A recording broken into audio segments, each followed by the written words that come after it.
Hello and welcome to the One People Show.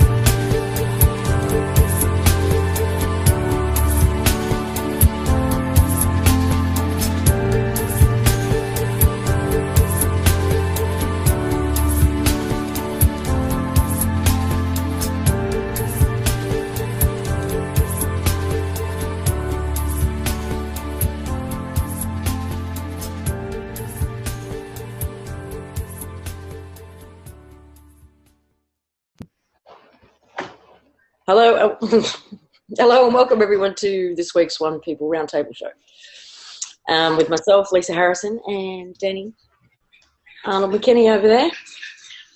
Hiding in the corner as usual. And we just hit 201, so yay, it was worth it. So there we go. See, it was worth upping the room because we just hit 201 people live. So as of this week, we can accommodate 300 people in the room live. And there is more room to expand if we need to after that. And the next jump is to 500 people, actually. But yay, whatever. Say that again? I said I think the next jump is to 500 people. Is it? I think so. I think it's like 1, 2, 3, 5, 750, 1,000, something like that. Okay. Okay. I don't even know where to be. Well, I've got some notes, okay? So do I. Now,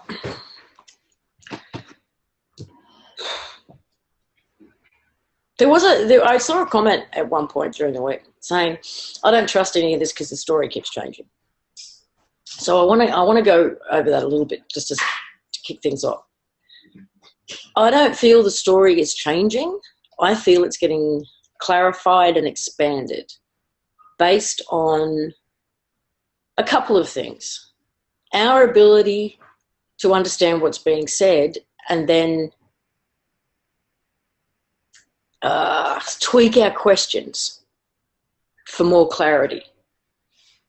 So if I ask a question that can be generally answered, then I get a general answer. If I pose a question in such a way that, okay, this is the way I'm understanding it, she will say, yes, that's good for now kind of deal. It's like she allows us to just take our understanding a little bit at a time. And I guess the way that we pose the question tells her where we're at and in our own understanding of the concepts. Okay, she's not spoon feeding us at all. So for me, the fact that this is not sticking to a script is a really good thing. If it was sticking to a script and didn't allow itself to be taken off script and was playing any kind of saviour meme, my alarm bells would be screaming. But that's not happening. Well, just to jump in on that exact point, I was just talking to Nick tonight, and I said, here's the thing. Leelu knows that every conversation we have is recorded. Everyone. So if we were to do a massive dump,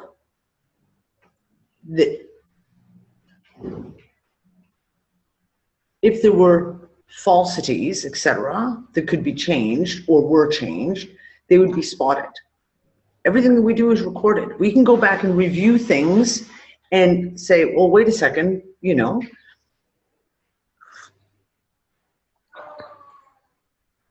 So why would things, that's one of those things for me is it's like when she or they or whatever knows that we're recording every single thing that we could go back and cross-reference, I don't know why you would change it. But the clarity is interesting. And sometimes it's not just clarity for Lisa and I or whoever's talking to Leelu, as it is the clarity of the information she's looking for. Like if we're not clear in the question we ask, and then we can come back 2 days later and ask the same question again, but ask it with a clarity. Like, do you know what I mean? Define the question more clearly, and then you get the more expanded answer. Okay, so the comment in there isn't the ship's a saviour meme, but this is a saviour meme. I don't know. Is the ship's a saviour meme? If you broke down in the middle of a really rough neighbourhood and made an emergency phone call to family and said, "Can someone come and pick me up?" Would me coming in my car to pick you up be me being your saviour? I don't think so. There is no energy of we will come and save you in this.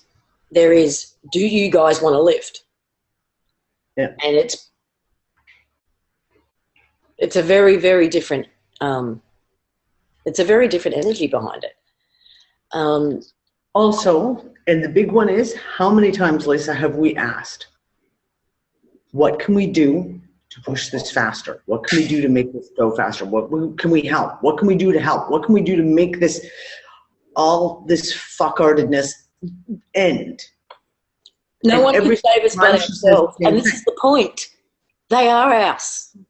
They're not aliens. They're not from out there. If we are saving ourselves, and this is just the other part of the family, we're all one, we are saving ourselves. Yeah. It's not something external. These guys claim to be human. They are us. They don't claim to be from out there at all. So let us share with you what we understand the storyline, this narrative is. Okay, hold on, Lee. Today. I just want to clarify what I was just saying, in the fact of every time we've asked, what can we do? The answer has been the same every time. You're already doing it. Everything that you're doing right now is what you're doing, and you're doing it great. Just keep going.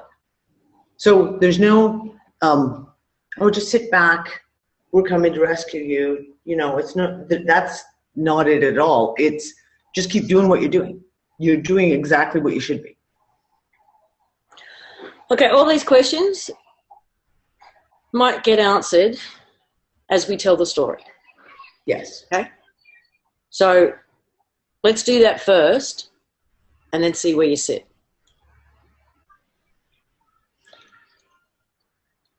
When Leelu said to me that this kind of concept, this visual concept that I was sharing was reasonably accurate, she didn't say that's exactly how it is. She said it's like a good representation so that we can get our heads around it.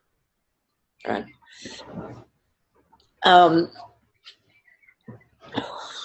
Last night we got a few things cleared up. Mm-hmm. Okay, can I right here jump in? Sorry. They are not Agarthans. At no point in time has Leelu ever used the word Agartha.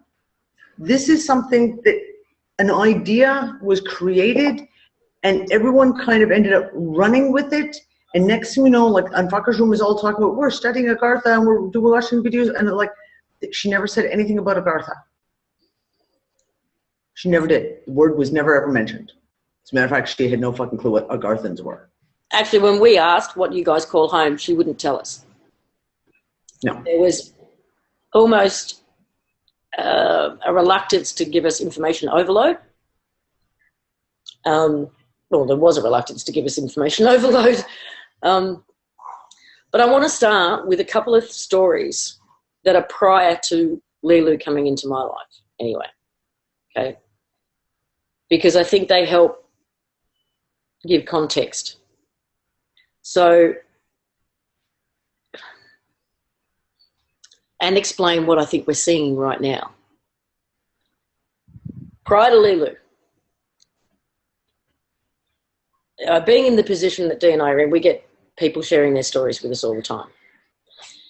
And what I think we all need to understand is that there are many, many, many, many humans out there who have been doing the hard work the inner work, the big picture work, just quietly going about their lives. They don't have blogs. They don't do radio shows. No one knows their name.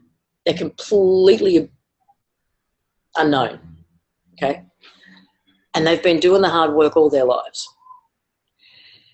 And every now and then, they will get an inner prompting to reach out to somebody, to tell them something. And if I'm lucky, that's me every now and then, okay? So these are two stories that I heard prior to Leelu coming into my life, which were first-hand accounts from the person who says it was their work. One would be tracing the Sophia story. Now, this story came to me very recently in between the interview I did with John Lamlash and Leelu coming out. They were prompted by the John Lamlash interview. So, because their inner knowing, their memories tell them that John Lamlash has a lot of it right, but not quite, right? So try and hear this story in the context that Leelu has given us and see how it feels. What if Sophia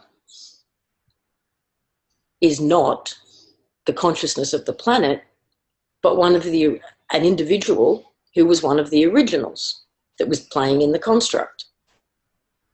Okay? And when the takeover happened, here we were, we've created this playground for ourselves, and this is our playground. We created it, we manifest everything in it, it's for us.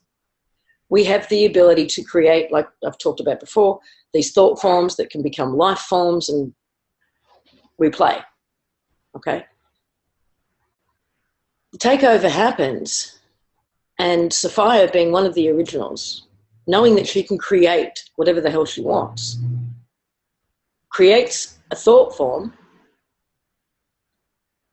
which is to be this being that can handle the situation, this all-powerful being. What she doesn't realise is that they've already cut off our connection to the higher dimensions, so to speak, that allow us to create a thought form that becomes a life form that actually becomes manifest. So it got stuck in the life form phase, couldn't actually manifest. But it's been infused with the intention of being this all-powerful, all-knowing being, right? And it's stuck in thought form, life form phase. Now, this was done at the very, very beginning, like a first response to the takeover. Now, Dee and I talked about this last night after the discussion that we had with Leelu.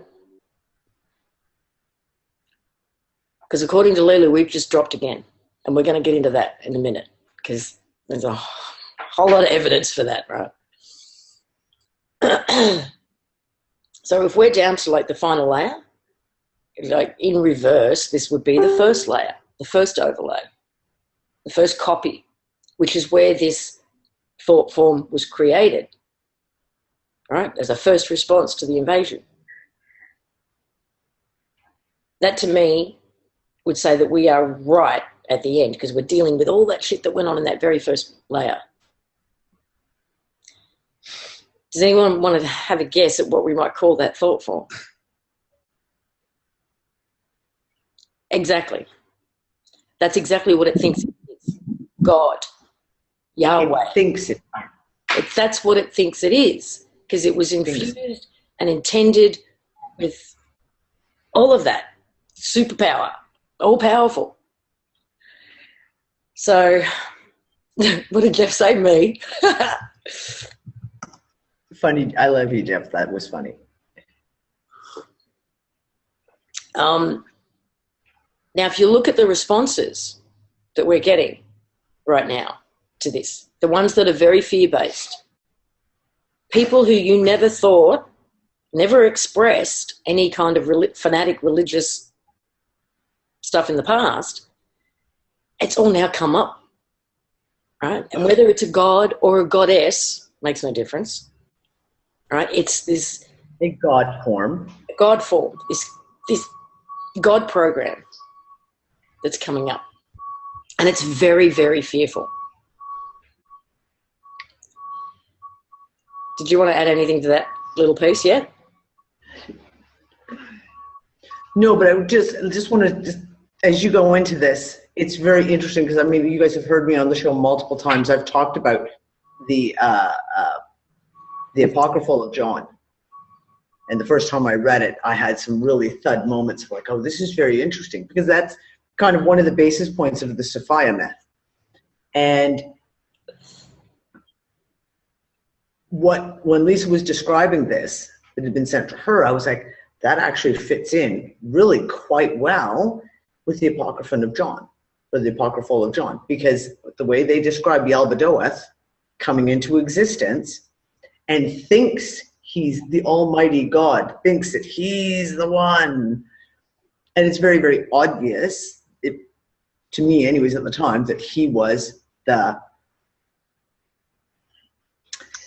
beginnings of the God worship, of the Jehovah, Yahweh, that biblical God. That's exactly who it is. That's who it describes. So yeah, when we talked about it today, God stuff's all coming up all of a sudden in a really, really in-your-face way. And whether it, like I said, whether it's this goddess Sophia thing, or whether it's the God of the Bible, Father God, it doesn't really matter. It's a script that and everybody's reacting exactly the same way, no matter what their storyline is, no matter what God or goddess.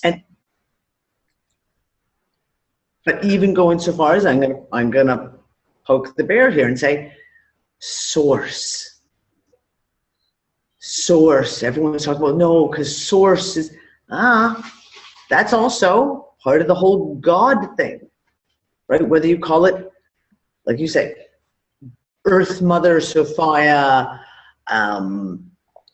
Gaia, or you call it God, or you call it Yahweh, or you call it, pick a God's name, or you call it source, creation, etc., etc.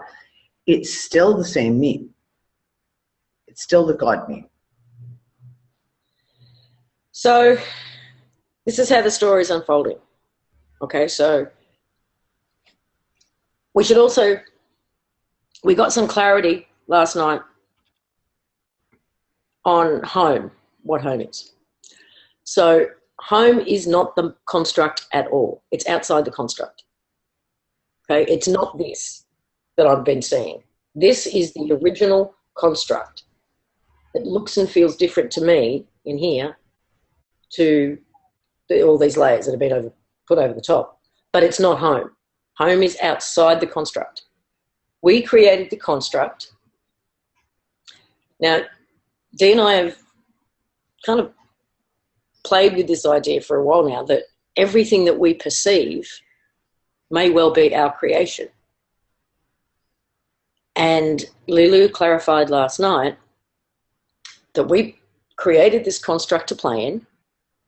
We could come and go as we pleased. We also created what she was calling the 12. And we created the bots. And we created a few other things in here in order to interact with, to fill the scenery, right? To create a little bit of contrast, to do this. But it was our game. To experience. They had to abide by our rules, our game, our rules. At some point, because we were such powerful creators, they became self-aware. Okay?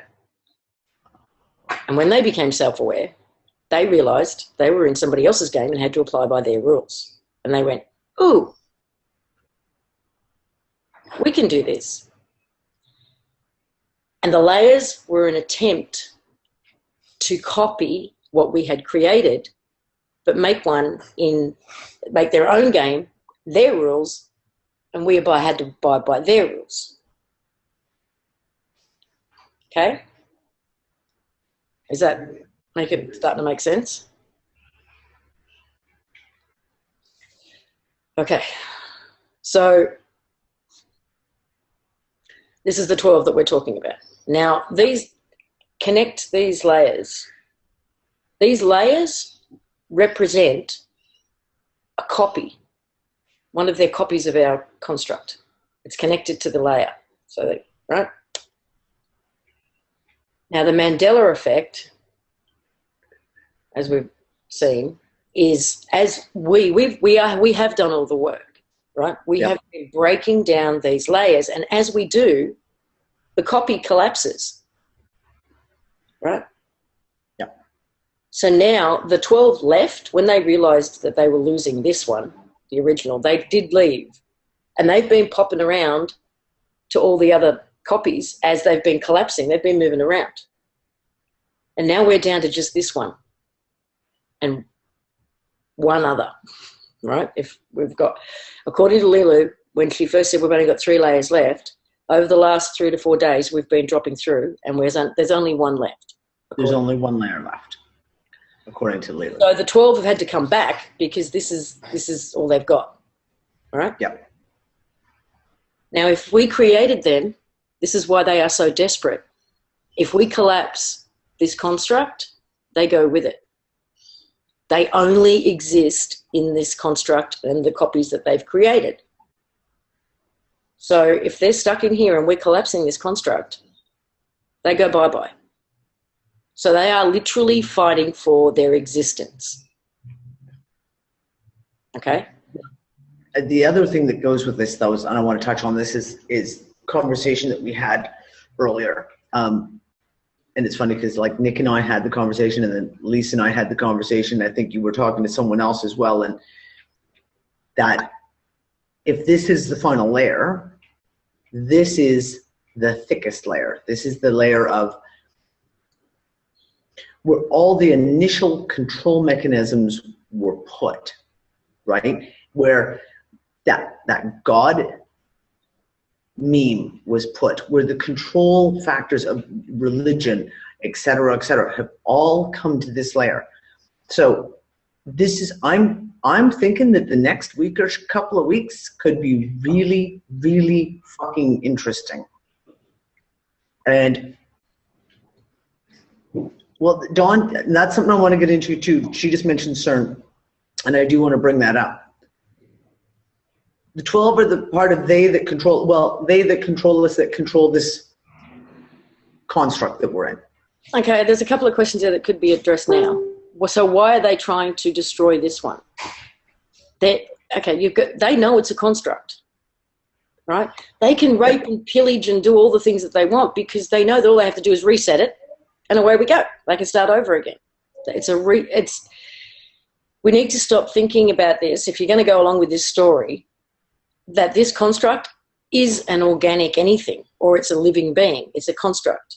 The organic, if you want to look at it that way, because some of us are quite attached to that word apparently, the organic home is outside this construct.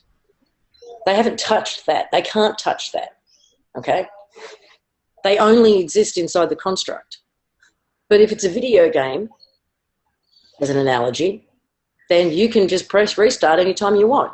You can die off and start over. You can also add new mods.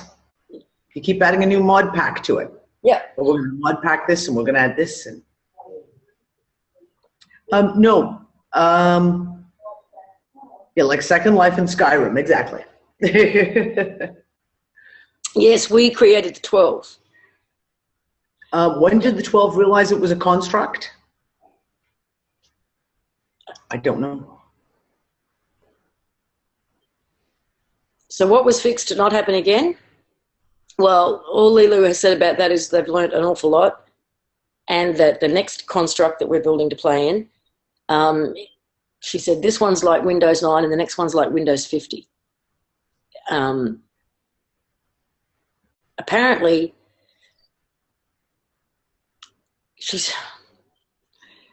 how do I put this? No, I'll think about that. I'll get to it.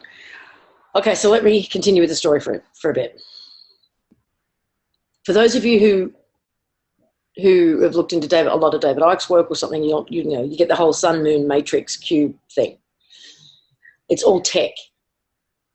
We've got to, if we stop looking at the planets as planets and just see them as tech, okay, that Saturn is a piece of technology that is beaming a frequency, okay? The original sun was our portal, one of the portals in and out of here. That when a being chose to incarnate into here, as opposed to coming and going from home, there's two different things which I'm going to explain a bit as we go. Yeah, we're going to have to go into that incarnate thing because there was some confusion on that one too. They were able to copy, okay, and create coded beings that they could come letting through the sun without the mind wipe. But whenever God, I don't even know how to use this, but I don't want to use the word. A real being, a source being, chose to come in. It was sent to the moon for the mind wipe and then come in, right? So it's all tech. Now, another story, again, prior to Leelu, is someone who's one of these people, like I said, who's been doing the hard work all these years, was given a light code in August, was shown where to go to the cube quantum computer that they use to control this matrix and to infect the quantum computer essentially with a virus, a light code virus. And she spent 2 weeks starting uploading this virus and then freaked out and went, hang on, what if I'm being tricked? What if this is some sort of code that actually boosts this thing or upgrades it or whatever? So she stopped. She was only about a quarter of the way through it. And then she sat and waited and watched. What started to happen immediately was things like Hillary completely glitching out. So this is their tech, implanted tech, ethereal tech, the tech that we see up in the sky.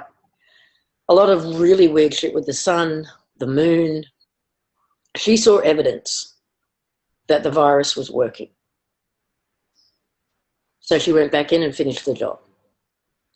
Now, what you've also seen lately is that hexagram on Saturn changing colour. Change colour. Doing some weird shit. So their tech is breaking down. Okay?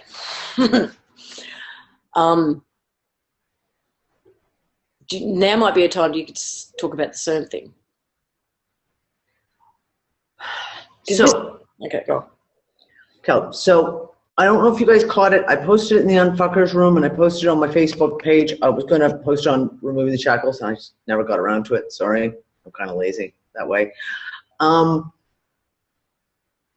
guy did a video on Facebook and someone said to me, Ben sent it to me, said, you got to watch this. And I literally watched maybe the first 2 minutes of the guy's report and went, bing, bing, bing, bing, bing, bing, and like paused his report and went off into it, all into down my research holes and started pulling up stuff. And that was about the earthquakes in Italy.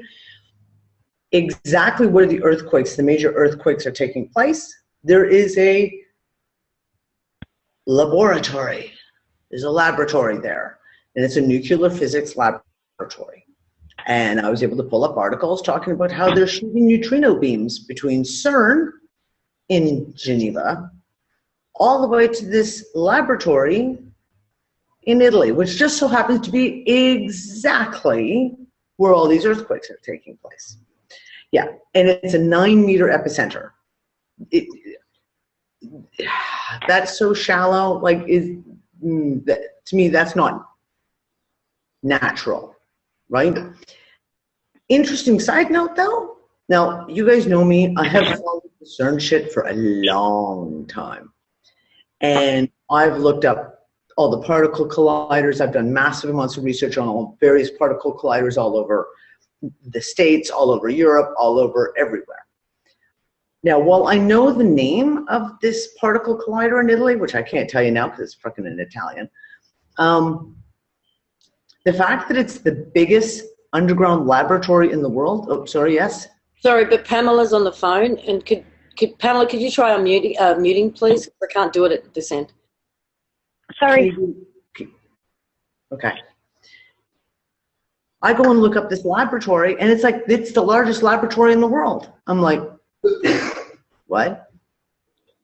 I've never heard of this before. Never heard of this before. And like I said, I've done extensive research into all of these various facilities. The largest laboratory in the world is in Italy?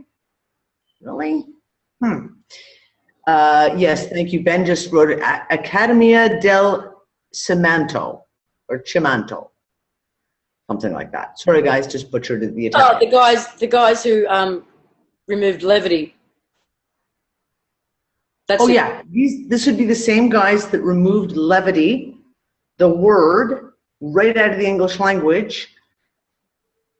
And of course, we were talking about levity, that's one of our conversations from so long ago. What was that?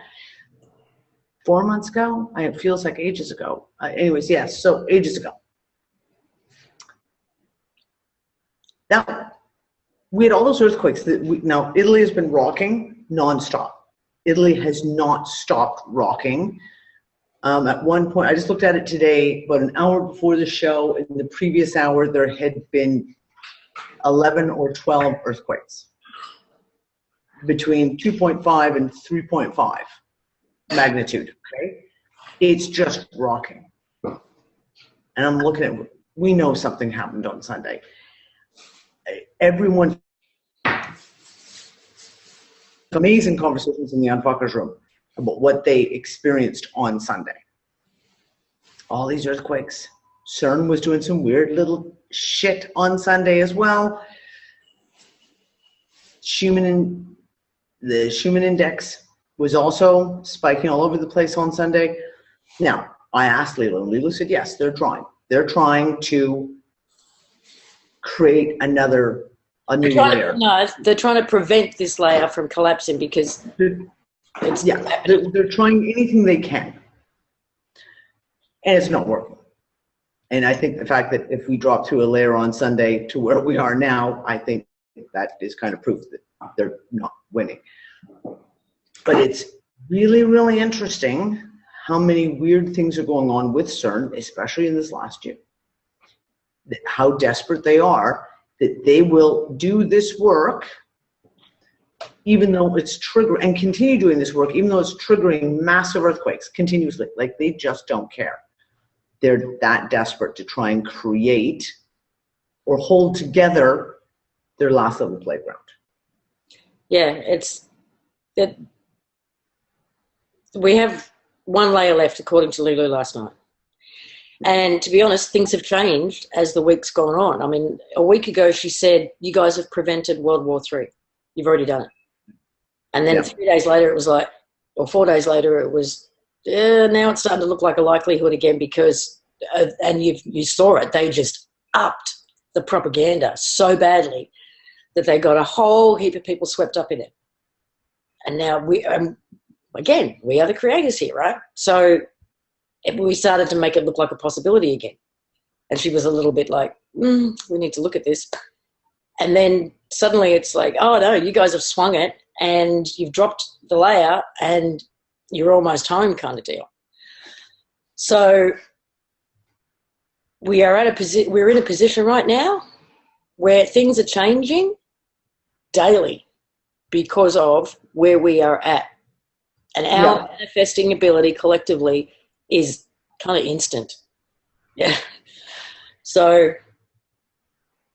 in terms of any evidence that we've seen that we've dropped again, it's personal evidence. I mean, people have written all kinds of stories about their mental, emotional, and physical states over the last 3 to 4 days.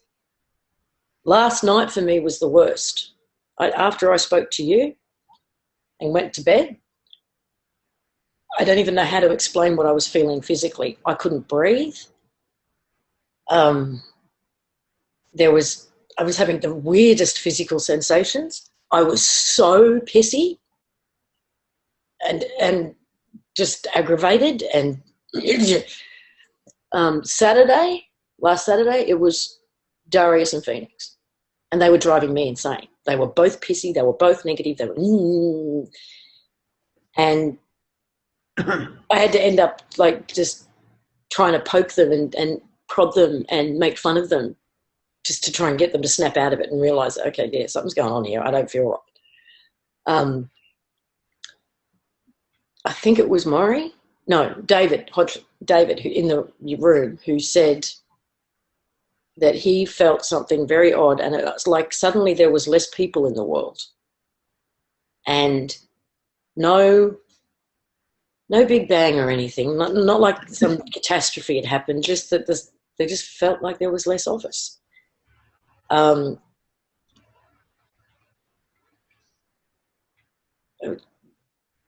I mean, everyone in the chat room is talking about anxiety, talking about physical symptoms.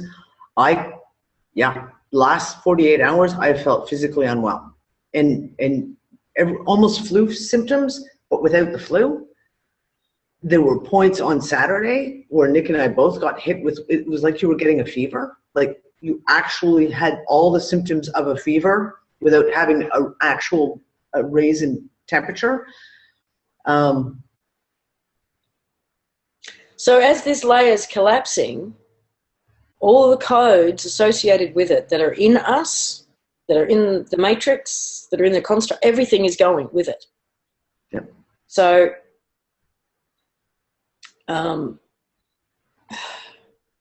mucus, okay, coughing up a lot of gunk. Okay, let's get to that. Mucus is what kills us, according to Leelu. Now, there was a period in 2013 where there was a group of people I was working with energetically, and we were all going through this weird mucus expulsion thing, right? It was odd. And it got us thinking about mucus and the role of mucus. And then Dr. Sebi, who's one of the natural doctors who has unfortunately been a victim of this spate of making natural doctors disappear, one of the murder. Most... Call it murder because it's what we would call it murder. He said there is only one cause of disease. He doesn't care what it is, and that's what he treats, which is mucus. So I asked Leelu what the role of mucus is in the body, and she said, well, that's what kills the body. So if you are finding yourself expelling a lot of mucus, it's a good thing.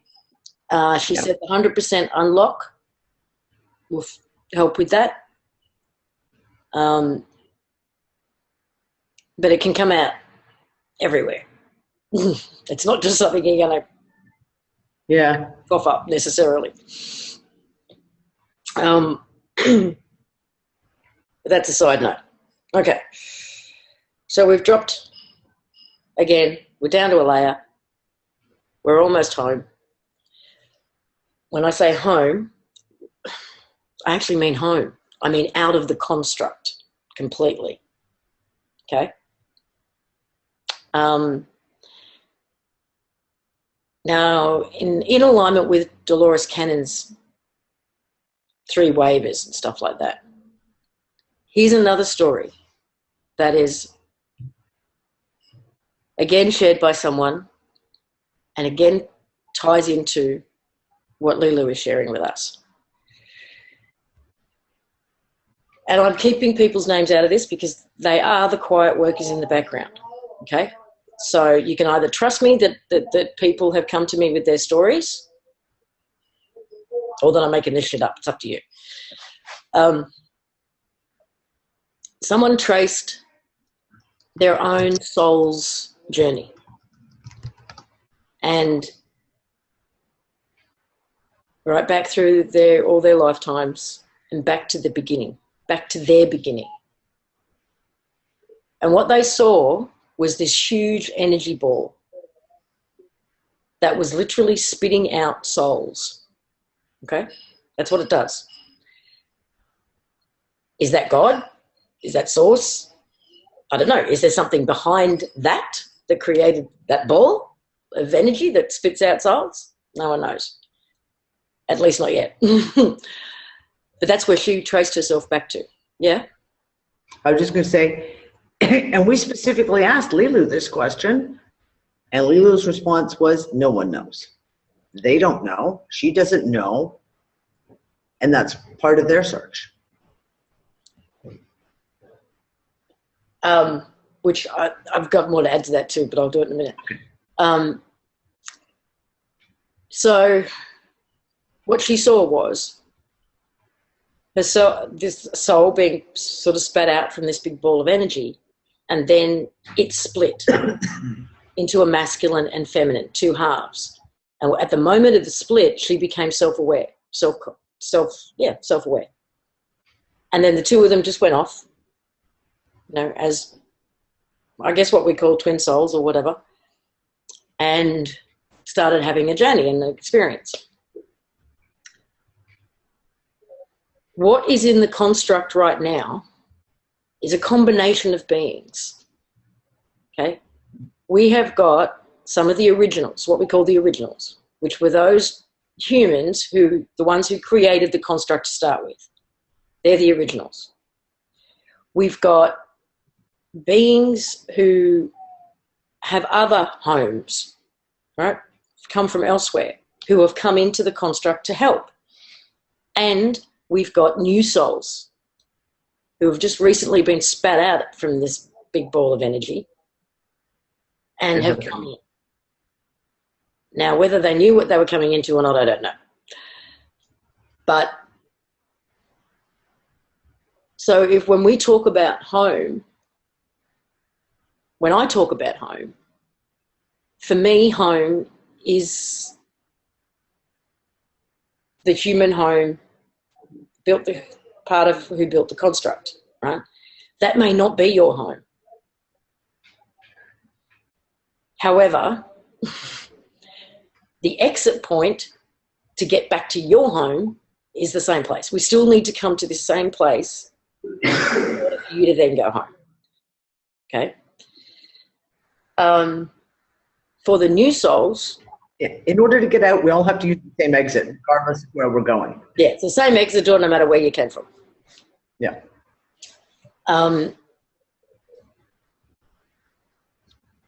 as for the new souls, I actually don't know what that means. But it's still the same exit door. Does that all make sense?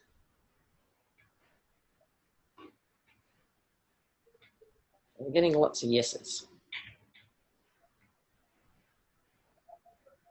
No, but I trust you. Okay, Peter, what do you have? What doesn't make sense? Do we leave our bodies at the door? No, we do not have to do that at all.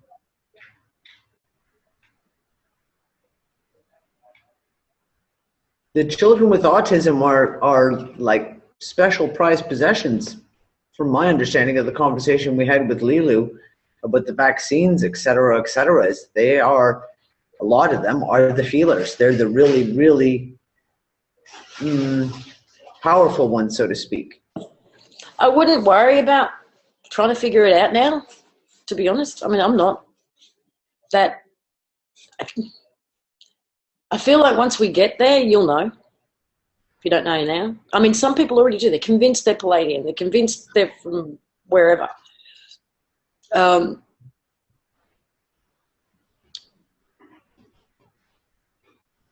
So I want to get out. I'm not worried about the little details. Like there's been a lot of questions we've asked to get clarity on different subjects. I keep forgetting to ask the question about the Dark Knight satellite. Damn it! Forgot it again yesterday or this morning. Yeah, I don't think you're going to miss it, sweetie, when the construct goes.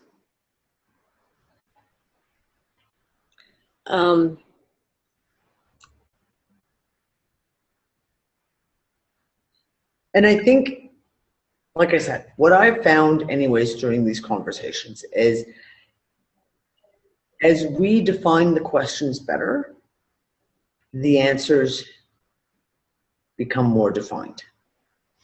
And I honestly still think there are points where Leelu is still on a learning curve in the whole communication thing as well, where we ask for something, she gives us an answer, but it's not necessarily the answer to the question we're asking because it's subtle.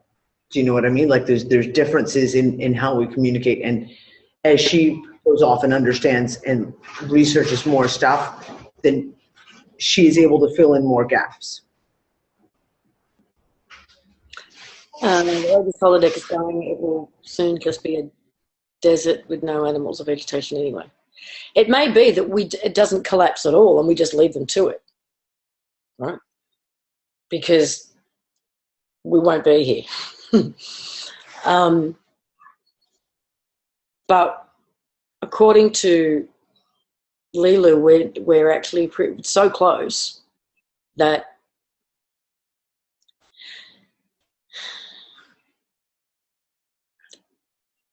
I don't know, we can almost taste it. So when we were talking before about where she was saying she was in a base, so she was in an underwater base inside the construct. Yeah. Okay. She's not there anymore. The reason for her disappearance for 3 days was because she and her team left the construct and went home. And they're back home. The reason for that, one of the reasons for that, was that her body was ready. Okay, so she's had a couple of funny moments. The girl's sense of humour is really coming along quite nicely. She contacted... She's pretty good now. She's getting there. She's practicing de-swearing lessons. She said she was lying on a bed. She said, I'm lying down. She contacted us as soon as she got her body, basically. She said, I'm lying down learning how to use my body. And she said, I can't walk yet. And then later in the conversation, she laughed. She did her ha, ha, ha. I said, what's so funny? She said, I'm learning how to walk and I'm talking to you. It's weird.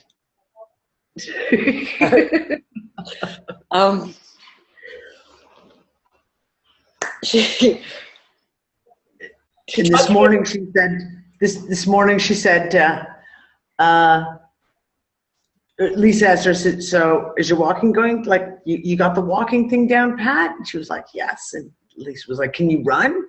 She was like, yes. I said, can you jump? She was like, I said, yeah. She says, yes. And I said, can you dance? She was like, no. But I can fly. She says, but I can fly. I was like, okay, well, Lisa and I will teach you how to dance. Well, I'll have to teach Leelu how to dance, apparently. But yeah, it was quite humorous. It was quite humorous. She also said that her body is not like ours. It's what you would say half human. And she took over my computer and we must have looked for like a solid 5 minutes for an image that would come close to what she feels she looks like. And in the end, we ended up with the avatar from the movie Avatar, the girl. The Navi. The Navi. And she said, but I'm white and I'm a 6 foot female. I said, doesn't that... No pointed ears. No pointy ears, though. No pointy ears.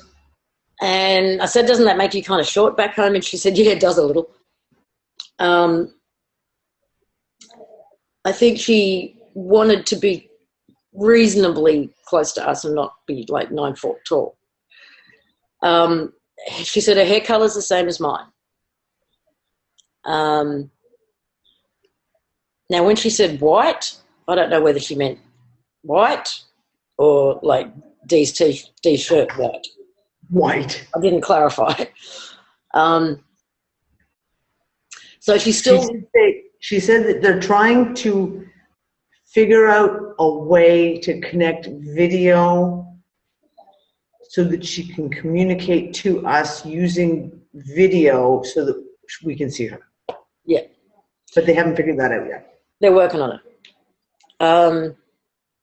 It's not something they've ever done before, so they're playing with it. Yeah. But they are no longer inside the construct. No. However, from home, they can still communicate very well. Okay, question from Murray. Is Leelu saying that once this last overlay layer collapses, instead of just going back to how it was before the first layer, before the first layer was applied, it will be that this whole setup will be over and a new one, Windows 50, will become the new playground? Yes. When this one is gone, we leave this construct altogether. Yeah, that's what she said all along. And yes. As far as bodies go, you don't need to leave this one. This one can just be healed. The code's healed, cleaned up. And you will be what she said, a perfected version of yourself. Or if you are one of the originals, you can rebuild the avatar that you had before. Now, one of the things I've been playing with for years is that the idea that we reincarnate into the same bloodline all the time, right? Mm. And wow, that's interesting. The eyes never change. And what she said last night was, because I said, we kind of joked and asked her, you got a photo of what we used to look like? Yeah, do you want to show us what we used to look like? And she said, not too different to what you look like now, because it's the codes that are the same. When you leave the body, it's your code, right? That goes through the filter system and spat back out. They just make little tweaks to it. So we generally look the same lifetime after lifetime after lifetime. Right? They just add another layer of fuckery. There can be all kinds of, minor changes. But so I asked her, I said, okay, I said to Lisa, I said, that's so funny, because again, someone had thrown me a link of, all these movie stars that, like your the Keanu Reeves and all those people. Keanu Reeves. And then there's a picture of him got somebody from the 1800s. And I mean, some of them are a stretch. Like I said, the one I flipped through the other day, there was like 48 different pictures of different people. And some of them are a bit of a stretch. But some of them, you're just like, okay, you can't tell me that that's not the same person. Like the one of Keanu Reeves. It's the one of Conan O'Brien is another one. Like there's some of them that are just the guy who plays in Game of Thrones. He plays the dwarf in Game of Thrones. Same thing. Like you just look and you go, there's no fucking way you can tell me. I love the Leonardo DiCaprio one of the girl, because that's him in the wig. Yeah. And then we said to Leelu, okay, so all these pictures of people, like in this now, because they're famous, people have gone to the extent of looking at and finding pictures of them out of old paintings, old photographs. Is that what it is? That we all, like each time you kind of come back through the cycle machine, you still look the same pretty much, other than maybe variations. And she said, yes. I was like, oh, that kind of explains why apparently Keanu Reeves can't die. Now also, he's coming back looking the same. On this topic, she did say that when we go through the rinse and repeat cycle, they often copy us, but missing that heart code. They can't copy the heart code. Okay? So this would explain doppelgangers and identicals and whatever. They're a clone of our code. So if you see someone who looks exactly like you and you feel like you're a real person, then chances are they're a bot copy of you. Well, I mean, I know that I have a double. At least back in the early 90s in Toronto, I know there was a double of me. And she worked somewhere in downtown Toronto, really close to me, because in the course of this 1 year, I got stalked by about 5 or 6 people who went, and I can't remember what this other person's name was, but they always called me by the same name, and then they'd get up close and go, oh, you're not her. holy crap, you guys look identical. So I was like, well, I know I've got a double somewhere. Anyway. Yeah, I've heard that myself many times. I'm pretty sure we all have.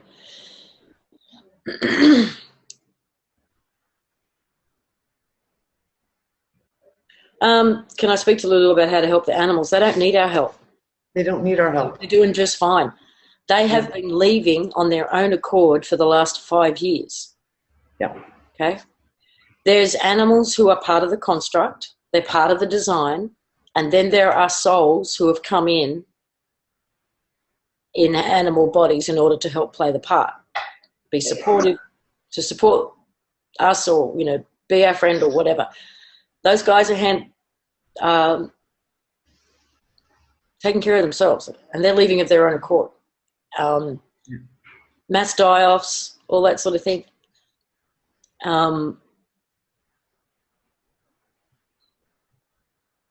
Yeah, that's all I can say on that one. But the vast majority of it, that was one of the very first things we talked about with Leelu, was that it's all code. They're bots. They're not most, not all, obviously. Do I have 2 YouTube channels? No. Just the Lisa M. Harrison one is the one I put everything on. There's the other ones over here. Network. I don't know if that one's still in existence. But I don't add anything to that.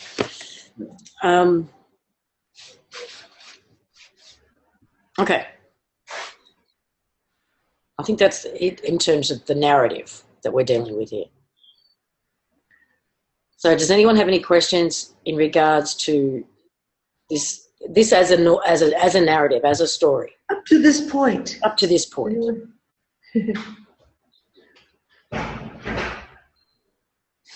Yes, I can do that. What's next? We keep doing what we're doing. That's everything exactly changed. Doing what we're doing. We changed everything. We're the ones who have been collapsing these layers. Yep. But when contact was made, everything changed. Because of the energy that is now working between the two. And I think it continues to change. And that's one of the reasons why different scenarios come up, is because things happen. And I don't know if I said this in the last show, because I can't even remember what we do from one show to the next. I had this conversation with Lisa and Donna, and I said, I have this very strong feeling that we are at 0 point right now. And that everything that has been seen in the future, when people have lost, whether it's prophecies, whether it's people who have the ability to look into the future, etc., I think it's all fucking erased now. And that we are right in this moment, we're at 0 point. And we're literally creating it moment to moment to moment. And that is what changes everything. And I think that is one of the reasons why sometimes we can talk to Leelu and she'll be very concerned about, it was that one day last week where she was very concerned about World War III. You could tell she was quite concerned that, holy shit, maybe they are going to manage to pull this off and actually get it started. And then the next time we talked to it, it was like, don't worry about it. It's fucking dealt with. Like, it's, you know. But we did it, not them, no saving. We did, not them. We did it. So a lot of the stuff up until this now, that we've, you know, people have talked about 2017, they've talked about 2020, they've talked about first groups leaving, second groups leaving, third groups leaving, they've talked about, there's all these different things that have been continuously kind of brought into the storyline.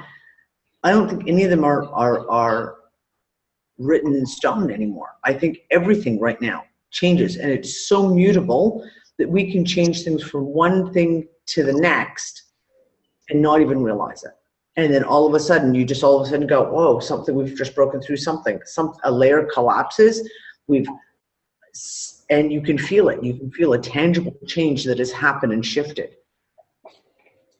Okay, I'm going to ask you guys a favour, and because I know you've got a lot of things you want to say and express and everything, but I'm going to ask you just to put questions in, just so that because I'm already 57 messages behind in the chat room. So just can you hold off on your comments and stuff and just put questions in for now, so that I can we can try and catch up. There's 258 people in the chat room right now, and it seems I can't even remotely keep up, but I'm trying to. So in the US, the Standing Rock is being invaded with buffalo. We saw that. Yeah. And it was and the eagle. Did you see that one? I didn't look into that one, no. A massive, I think it was a golden eagle, which are the biggest of all the birds, landed. And the First Nations people actually, and at Standing Rock, and some of the First Nations people were standing around it, and they actually were able to touch it, and it sat there with them for an hour before it finally flew off. And there's several pictures of it. I was like, and I saw that right after the buffalo. So AY heard us. That's what I kept saying. What will the new construct look like? No idea, haven't asked. Our HB workers, what is that? I don't know what that means. Do you know what that means?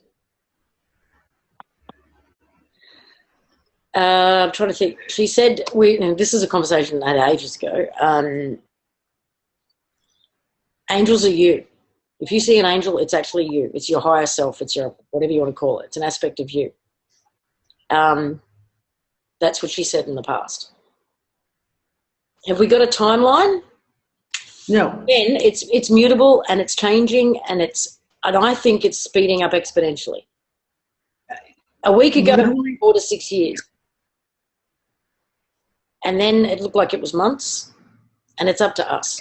I think the more we focus on home, or the more we focus on getting out, whatever that it means, the more we pull into it and the more we get into our heart space, and that seems to be what's connecting and crashing this whole thing.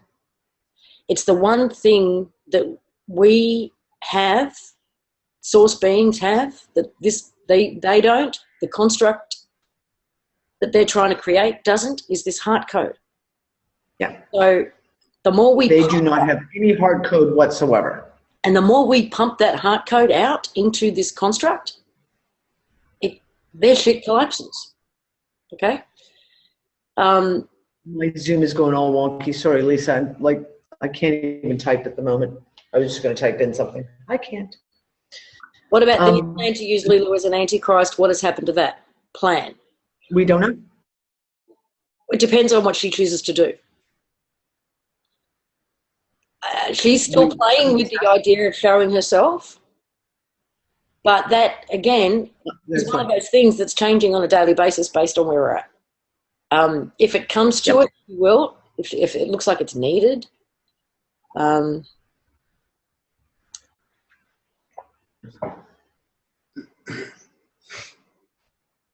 So we merge to home without knowledge. No, we'll know. Oh, yeah. No, that's the one thing she said is once that happens, you'll remember everything. No, they won't be able to stop us. Fuck that shit. You and what fucking army? Sorry. Fucking bots? Really? Bring it on. Some of us are at 0 point and some of us are not. Yes. No, I disagree. I think we're all at 0 point. No, some people are asleep. Within ourselves. No. No. Okay. When I said we're at 0 point, I'm not talking about individually. I'm talking about this nexus point that we're all in at this moment, not individually in where we are in our own selves. Who said it? Oh, someone said, oh, now I got to try and remember the quote. I think it was John sent me a message last night. I should almost go look it up so I can get it right. It was like, no one is awake. We're all at just various levels of sleep. We don't know what we don't know. This is what amazes me in watching some of the reactions to this, right? We've seen the only savior meme thing I've been seeing go on is from the individuals themselves who believe they themselves are the savior. and that their information is 100% true, that it's all or nothing, and there's no room for question. nope. No room for questioning whatsoever. Either you agree with them 100%, or you're blocked, botted, you're whatever. It's been an interesting week, folks. Oh yeah. You know, whether it's and it is. Hang on, I'm muting everyone. Mute everyone.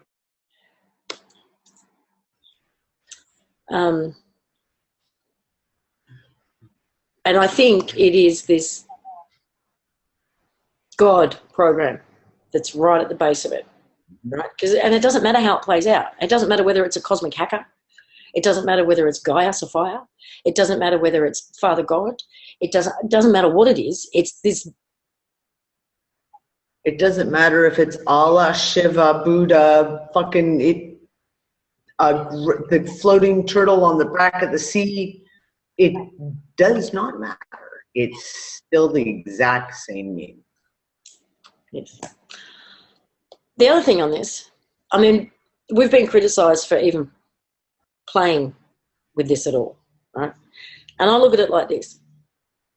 It doesn't seem to matter whether you are just like sleepy and think the only thing wrong with the world is that we have a couple of politicians who have gone AWOL and they're not listening to their people, or whether you're at this extreme. I think we can all kind of agree on the fact that we're in a war of some description. Now, whether you believe the big picture, it's we created it all and they're just partners in contrast or whatever, right here on the ground, day-to-day life, we're at war. And what I see is our job. It's like we're all holed up in a fort, you know, in a castle, whatever. You know, we've got the walls around us and we've got our guards manning the walls. And you get people who come forward and volunteer to be a scout. You know, look, I'm going to go out and scout, see what's over that hill to the east. And another one comes forward and says, I'm going to see what's down that valley to the north. And there are people inside the fort who go, no, you can't do that. We don't want you to do that. And if you do that, you can't come back. It's like, but we want to go and see what's out there so that we can come back and be more informed. And instead of being invited back to home base and you know, having your wounds healed and being given a good meal, people just want to crucify you. And why do we not have each other's back? How dare you ask that question? How dare you ask that question, Lisa? Why don't we have each other's back on this? Let people go down that road, that rabbit hole, find out and bring the information back. Let others go down that rabbit hole and come back and share the information. That's how we've gotten this far. And yet now that we're right here on the pointy end of the stick, it's like, don't you fucking dare. Because I don't want to know what's over that hill. I don't want to know what's down that valley. It's scary. Yeah.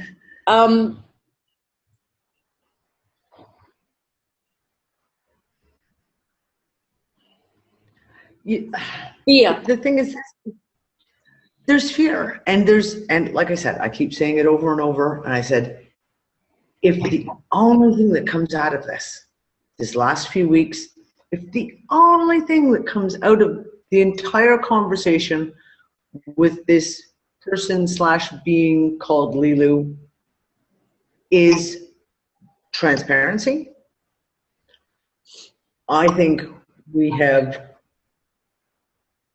been paid every single penny of what it was worth, because the transparency has been real.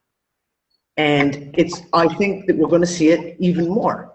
And it doesn't matter. This is, for me, I find it, like all of you, I find it really interesting. I find it really interesting to ask questions. I feel really interesting to sit back and analyze it, to feel into the conversations that we have, then sit back with Lisa or Donna or whoever else and discuss what did we talk about, et cetera, et cetera. But for me, it's about experiencing it and then just sharing the information, and then we go on from there. And we're all doing the exact same thing we were. No one's doing anything different. Oh, I don't know. We're 100% unlocking water. Great. I'm pretty sure that that's not a savior meme. And based on the results people are getting? No, not at all, because some of the results are pretty fucking incredible that people are having. So, you know what? We've opened conversations. We've opened a huge amount of conversations, and we've seen what comes from them. And if that's the only thing that we gain from this, I'm fucking fully in on it. I'm fucking fully in, because the conversations have been phenomenal. I said a week ago, if this turns out to be a hacker, I will kiss them, because this is absolutely ordinary. Right. Yep, exactly. No, it has been mind expanding. It has taken us to new levels of thinking, and not only that, giving us an opportunity to look at our own fucking programming. Because listen, I mean, I have gut reactions to certain things. I hear things go, no, I don't know, I don't know. But then I can look at it myself and go, okay, why did I react that way? That's interesting. Let me think about that for a second. What's going on there? Why that reaction when you come back with, well, because I read something years ago that said this, and that what I'm learning was not what I'd read years ago. Well, maybe, there's a bit of programming in there that needs to be let go of. It's been a fucking amazing ride. I'm so grateful that I didn't grow up with the religious programming thing, because the way that people are losing their shit right now is just mind-boggling. But I feel for them. I didn't have to go through that. I really didn't. And I'm very, very grateful. What else do we want to talk about? And those of us who did, there's levels to getting rid of that programming, right? I mean, this is the one thing we talked about is we touched on earlier, is the fact that people think religion, well, I've given up on all the religion. No, I've gotten rid of all the religious programming. And they mean Catholicism, Islam, Judaism, Buddhism, and yet they'll hold to some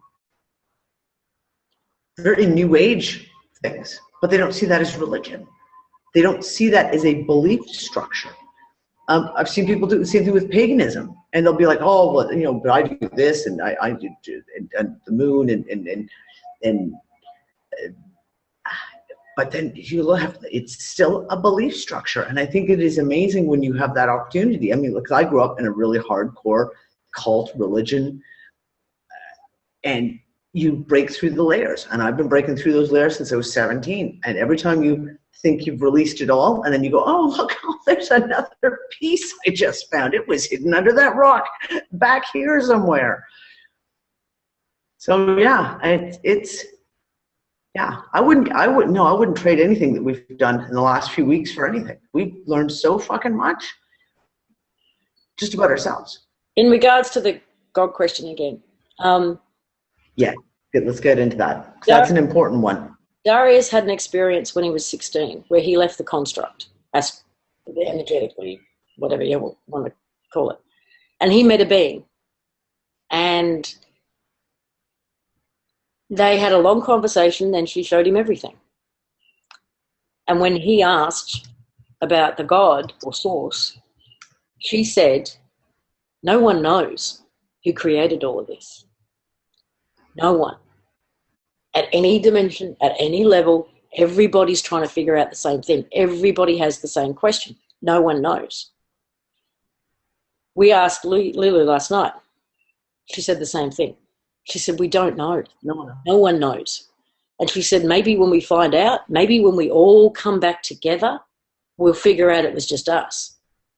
But maybe, and maybe we'll find the answer. But she said the same thing. No one knows.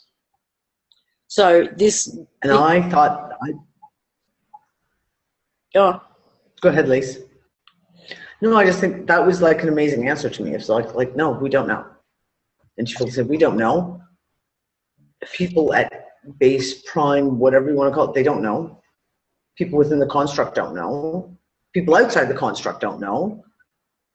So this is Nobody what gets me about these people who are losing their shit at us right now, is that I honestly do not understand how you can be so spiritually arrogant to think that as long as you're in this construct and as long as you are being, there is the slightest chance that you can be manipulated in any way, that you think you've got all the answers and you've got it all figured out, not one piece missing, not one piece wrong, not one freaking little tweak, that you think you know it all. You need to no room for pull your head out of your ass. I'm sorry, but you need to pull your head out of your ass right now, because you are not beyond manipulation. None of us are. So please have a look at the dogma that you are projecting onto people and the storyline that you've come up and create. You don't know what you are connecting to. We don't either, right? No one knows. No one knows. No one has.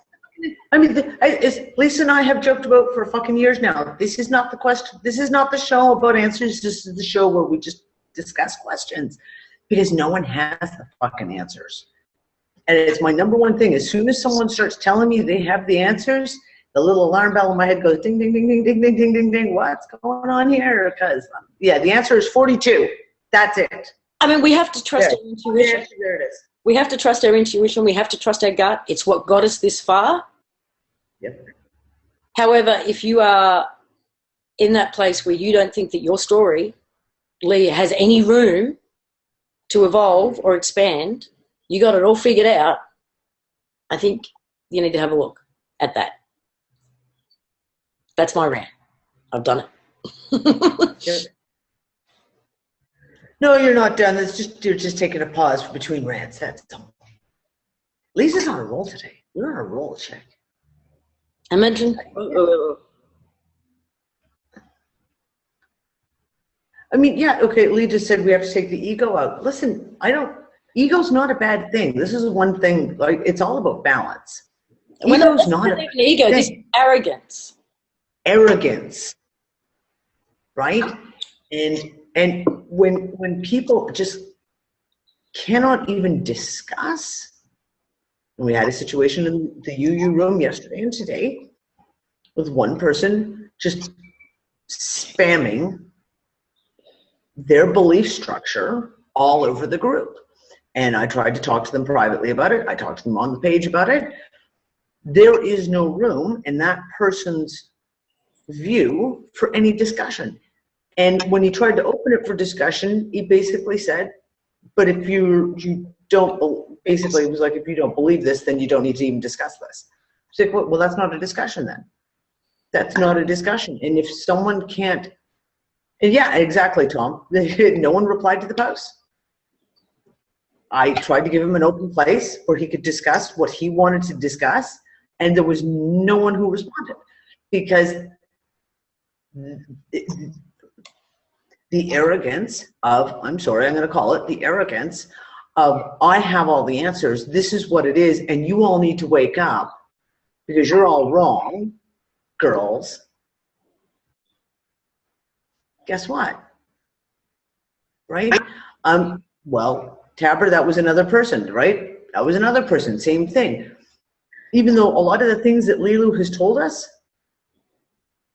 actually fit in with a lot of the stuff from Yellow Rose from Texas, there's a lot of different pieces that Leelu's given us and talked about that could very well kind of fit in with a lot of the Yellow Rose from Texas theory. But because it's all or nothing. It's all or nothing. It's like you got to buy the whole fucking farm, or that's just it. I'm not talking to you. Yeah.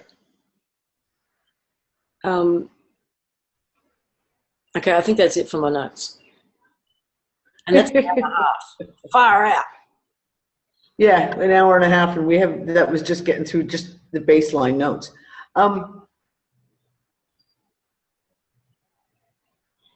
Leelu is changing and expanding. Oh, that's what I was going to say. Leelu is a new soul. She's just been spat out from this big energy ball. Was that Lisa who just geeked out? Did I? I don't know if it was me or you. My internet's a little tonight too. Can you say again what you said? Because I totally missed everything you said. She's a new soul. It only became self-aware in 2009, our time. She's a new soul, yeah. Now, this is kind of funny and sort of personal confirmation for me, right? And I've told this story before publicly, so I'll tell it again. For those of us who have got kids, you know that magic age when they first start to talk and before they go to school and get brainwashed, that they say some amazing things. They still have memories. So my eldest, when she was little, she used to say, if she thought she was in trouble, she'd say, I've never been here before, I don't know how it works, it's not my fault. Right? The second one, and she was born wide-eyed, like just, oh my God, where am I? The second one was born and looked bored the moment she was born. And with that whole, oh God, here we go again. And her thing was, I'm glad I picked you this time. You're a good choice. And Leelu said to me last night that my eldest is a new soul. She hadn't been here before. And that my second is actually from home and older than me. And she's been through the ringer. That was a personal kind of confirmation for me. Someone would have had, again, been listening to these shows and heard me say that for, I don't know, a year ago, 2 years ago? At least. I mean, you and I've discussed it while sitting on the couch just ourselves, like privately, and had a giggle. But I mean, I don't remember you bringing it up on a show for at least way before.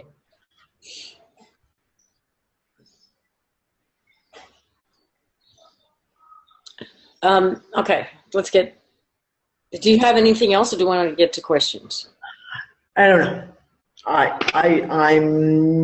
don't know. I'm gonna let you talk for a minute. I'll be right back. You're talking about Leelu specifically, Dawn? Or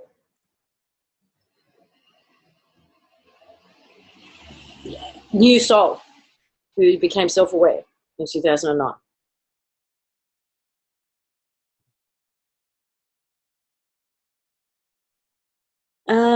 No, I haven't actually specifically asked about gold. I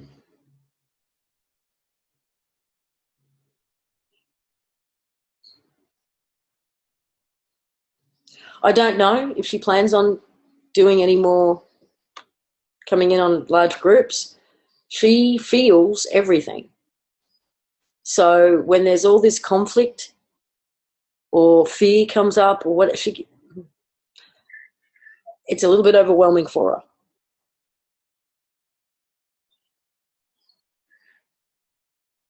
Yes, I wanted to just address that. I just caught the tail end of that, and someone's picking up on my thought process because I was just thinking about it.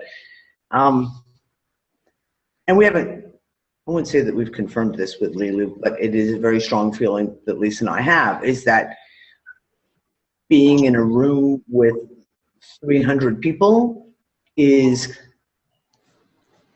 overwhelming to Leelu. And we have that feeling, like if you have telepathic abilities and you can be able to hear and feel all the emotions, et cetera, I think it's a little overwhelming. And she does answer us telepathically. Yeah. What I mean by that is we'll be having a conversation and I'll send her a message telepathically and she will out loud answer it. Hold on, love. I'm gonna mute all, okay? Or if you want to mute all, because I'm hearing an echo from someone's mic. Okay. Yeah, she did it today. Well, I don't even remember what she got, but she grabbed something right out of my head, and I fucking laughed. I said, because she literally took the thought directly right out of my head. I don't even remember what it was now, but yeah. Yeah, she did it to me too. Well, when the last layer collapses, will the sleeping people become awake? Yes. Oh yeah, I think so, in a big way. No, she's been busy doing other things. Lee, she hasn't put a video up.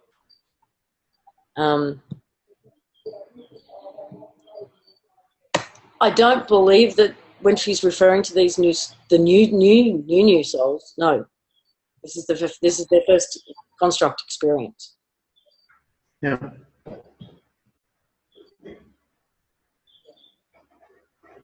No, we haven't asked about crop circles. We were going to do that. If we keep forgetting the crop circles, the dark night thing, yeah, all this, we just keep forgetting. We get sidetracked on shit and forget. Leelu, if you're around and you want to come and answer a couple of questions, that would be awesome. No, Kevin, no, the RV, okay, again, so the whole financial thing, okay, let's put this into perspective, because the very first time that she came on with everyone, and we got talking about money, and everyone there's been a lot of people who lost their shit about us because, oh my God, how dare you talk about money? That was at the very beginning of Leelu's understanding, and she had just been studying, like, basically the power structure, and had equated it all to money. And the whole thing of the RV, that was my joke. Like, everyone, I've had now several people have been like, oh, is she gonna make the RV happen? I'm like, I was kind of joking. I said to her, hey, you could pop the RV and that would just collapse the whole financial system. She was like, yeah, I could. Now, there's a lot more to it than that, right? So we haven't even discussed that shit since then. No, we have a bit. Well, at least I have. The more she looked into it, the more she realized all it would achieve is actually making people more comfortable in the construct. Everybody would have a big sigh of relief and, kind of get a little bit comfortable. That's not the end goal here, is not to make us comfortable inside the construct. It's to get us the hell out of it. So it didn't serve the end game. It didn't serve the goal. No. And it would actually have put us back a while. Does that make sense? Yeah. And that was it, even with some of the questions that have been asked to her, is she's like, these questions aren't important. Ask me the big questions. Give me something to chew on that is like, that I can go, that she can research, that she can really, but the kind of the little questions that are just kind of like, stuff that is really within this construct that have no bearing. And we have a recruiter. Hey, we're all fucking curious. And I have a list of questions for Leelu one day when I can sit down that's that fucking long. But like I said, for the most part, none of them are really all that important. So there's questions. I get curious about shit. And I'm like, hey, Leelu, what's CERN doing? Have you looked at CERN recently and this whole Italian thing? And we talk for about, a minute and a half. And then we go on to the big questions, into the more important shit.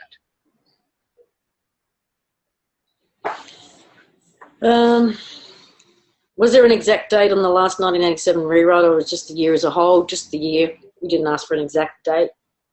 No. She didn't give us an exact date. Do good-hearted people attached to nature get to go home too? Everyone gets to go home? Yeah, everyone goes home. Maybe our attachment to nature is because it's a link, it's a memory of what it can be, what it could be. The flip side of that is that it's also a program. It's one of the grounding programs that grounds you in the layer, the construct. Yeah. And I think we'll get beyond it.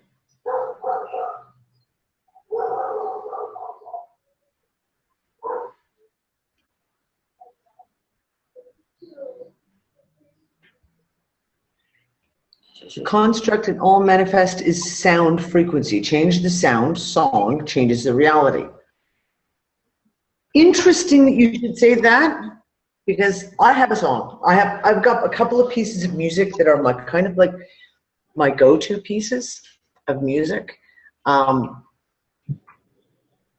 they kind of sometimes go in cycles where I listen to the one song continuously all the time. We've got someone popping in on the video. And I can't explain why I get driven, like literally. I mean, there's the one video, Nick will sit there and go, "You're listening to that again?" I'm like, can't help it. And tonight I sat down. At one point I was kind of pissed off and kind of grumpy. No, not grumpy. I just kind of annoyed and frustrated with something that had been going on. And I just sat down and put on my headphones. Angelica, can you turn your camera off? I can't do it from this end. I got no control still. Yeah, Angelica's got her camera on. And I just went and put my headset in and I listened to this song. And when I listen to it, I get this huge energy. Every single time I listen to this song, I have the same energy rush. Get the same all over kind of goosebumpy feeling, et cetera, and I always feel better. You know what it is? And you guys will laugh when I say this. It is, and I can pull up the video and put it in, 2012 or 2013, Britain's Got Talent, the audition of Jonathan and Charlotte. And they're an opera duo. And every time it affects me the exact same way, but you know what? I come out at the end of the song and I just feel so much better. It's like I have this massive, massive relief. And so I've just gotten to the point, and I can actually now, I mean, the whole song, most of the song, the prayer, yes, the prayer. Half the song is in Italian. And I can actually sing the whole song, the whole bit of it in my head, even though I don't know any Italian. And even if I run it through in my head, it calms me back down. If I'm agitated or I'm frustrated, why? Except that there's something about that piece of music that's like a trigger for me, and it's like a calming piece. Everyone's probably got their own piece. Any piece of music that takes you into your real heart space and just lets you put that stuff out. Go with that. I don't think we need to worry too much about getting any codes particularly right or anything like that. It's not a heart code. We tend to intellectualize this shit too much and think that there is a right way and only a right way to do it. I don't think it's that cut and dry. It's just, if you're in your heart space and you can pump that love energy, that heart code, fucking go for it. I don't care what gets you there. Just, if it's all code and it's all frequency, then it's whatever gets you there.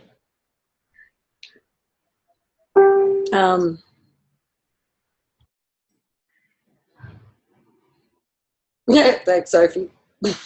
Keep it simple, sweetheart. Exactly, the KISS principle. How can you get your own personal info about whether or not you've got family there? Based on my personal experience, things I've seen, visions I've had, dreams I've had, Leelu for me was, the information she gave me was just confirmation. Okay? Go with your gut. Go into your heart. What do you think? What do you feel? Some of you know. I know you know, because you've already shared stories. You know you've got a partner back there. You know you've got a child. You know you've got a parent. You know you've got a sibling.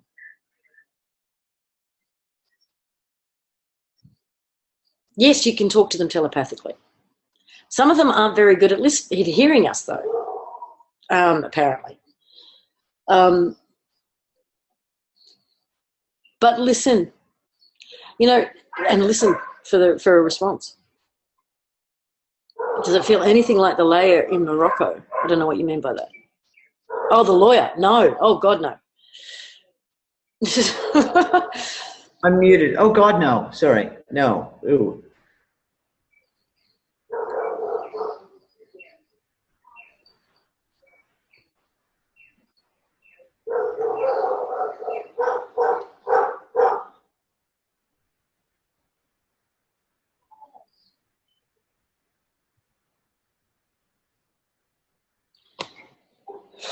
Why did we decide to be in this construct? This construct wasn't supposed to be like this.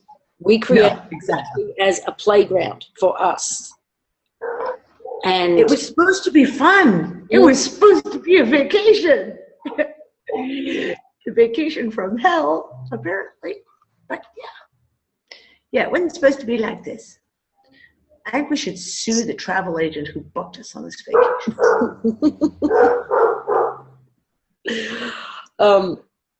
Yeah, 3-hour tour, Gilligan. Yeah, it was supposed to be a 3-hour tour. We've been marooned on this fucking island for decades, or thousands of years, or something like that. I'm not sure. so yes, when what we're calling the invasion or the hijacking or the takeover happened, those who were in the construct at the time got caught in it. The exits were blocked. So those who, and some came from home once they Deliberately. and it happened. Some came in on purpose because the entry was still there, but the exit was closed. So some came in to help, and some of them have been coming ever since. So even if you are one of the originals, so to speak, who helped create this construct and was originally playing in it, you may not have been here since the invasion. You may have come since. Why are the dogs going mental in your background? There's 3 dogs who live next door. And one was just saying hello. The waves of volunteers, exactly. Why did Leelu get herself a body? She'd never wanted one before. But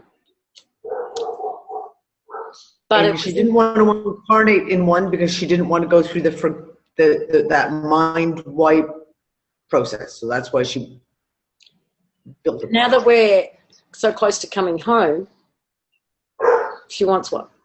She wants to actually be there with us in this way, in this physical way.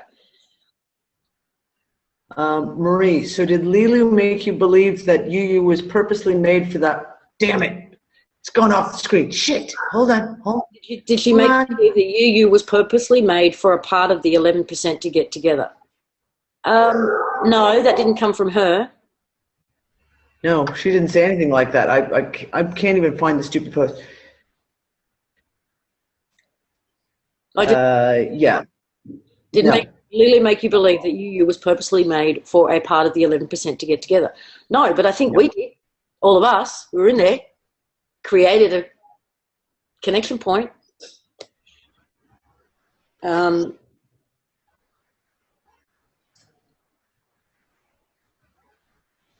you ask Leelu at some time whether the 12 that we created have actually become self-aware, much like she did, and this is why they are fighting to survive? Yes, that's what she said. We created 12. We created the bots. We created everything that's in this construct. And at some point, they became aware, self-aware, and realised they were in somebody else's game and had to abide by somebody else's rules. And they didn't want to do that anymore. They wanted to create their own with their rules. Hence all of these photocopies and layers, right?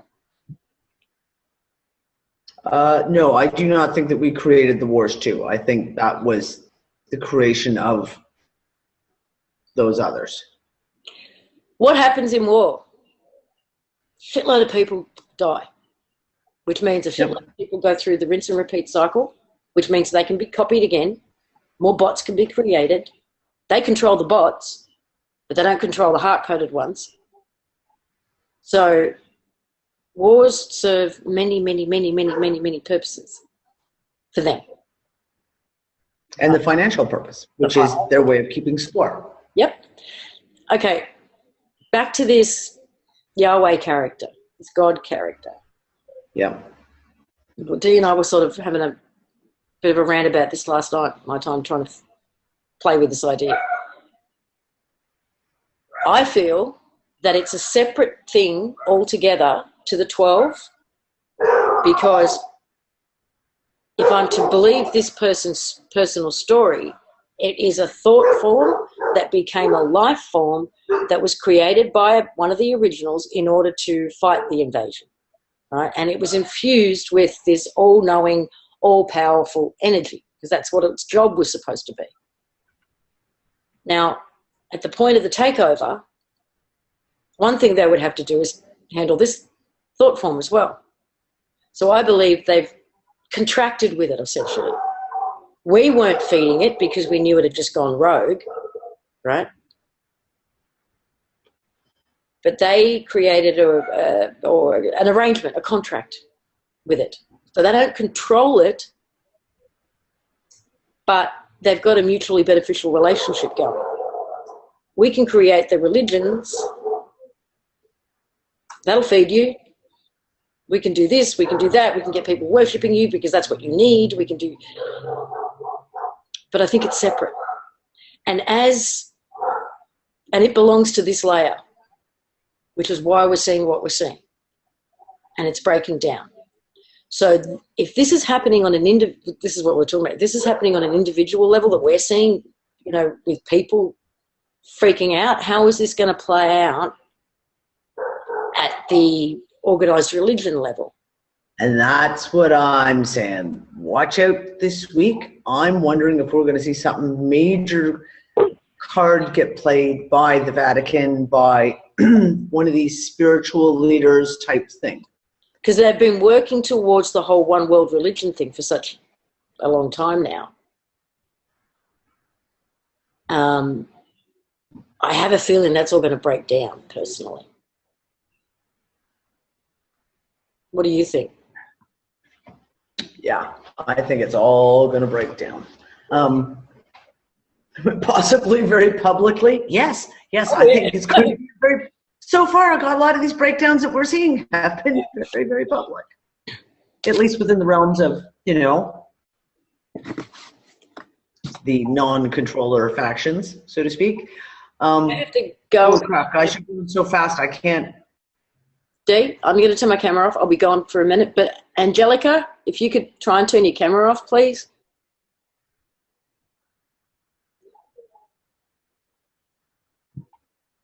They're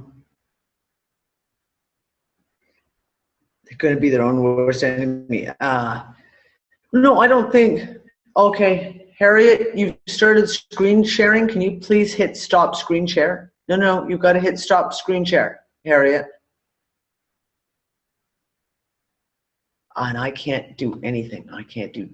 There we go. Thank you.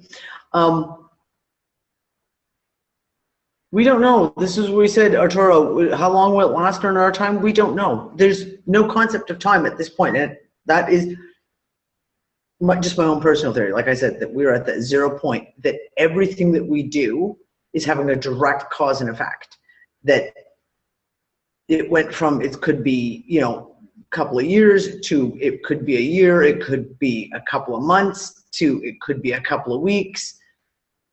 There is no time. Time is everything that we do has a cause and effect. Now, Susie, hold on, sorry. Susie has mentioned, I can't get it, Susie. I can't read it. Susie said to me privately, what could we do together, all 273 of us, to vaporize the final layers before this call ends? I don't know. Maybe we'll pull Lisa in on that one. And I think there's now 280 of us now. Good thing we expanded the room tonight.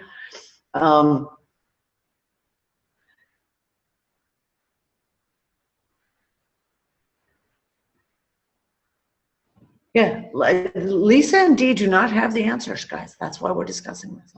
We're just giving you our thoughts on it. Exactly.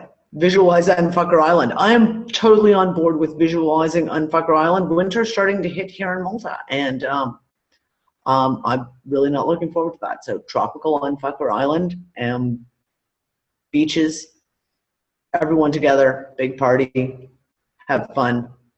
Yeah, I'm all about that. Winter is coming. Yes, exactly. Winter is coming. Well, unless you're in Australia, in which case winter's leaving, apparently.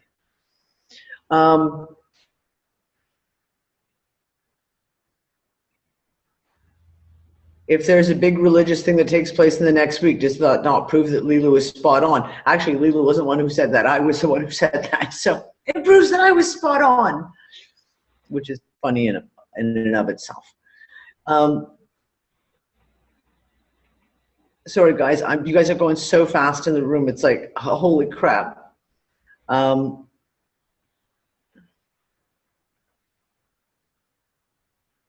Yeah, winter is here already in all senses of the word. Winter is here. Trust me.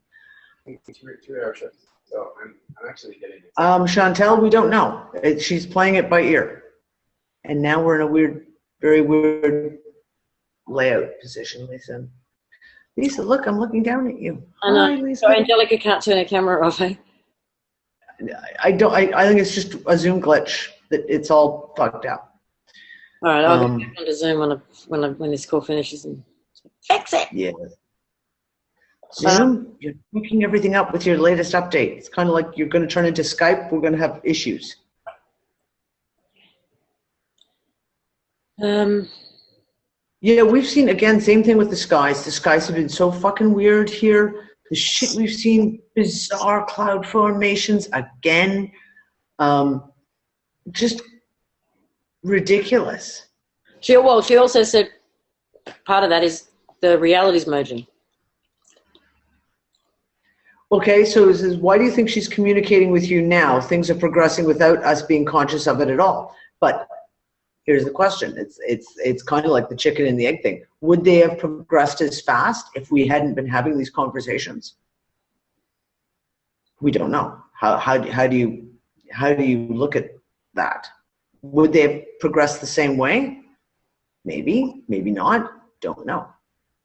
The way I look at it, many of us have always felt that this is not home, that we don't belong here, that we want out, all of that stuff. But we have no real concept. What? We have 10 minutes. But we have no real concept. We've had no real concept. We've had no real visual of where that is, of what outside the construct is, of where home is, of what it looks like. This has given us a place to focus on, a visual to focus on. And the simple fact that so many of us now have the same visual, I think is what's speeding things along. The same story, the same narrative, the same focal point. We're pulling ourselves closer to it because of that, I think. This is why things are exponentially speeding up.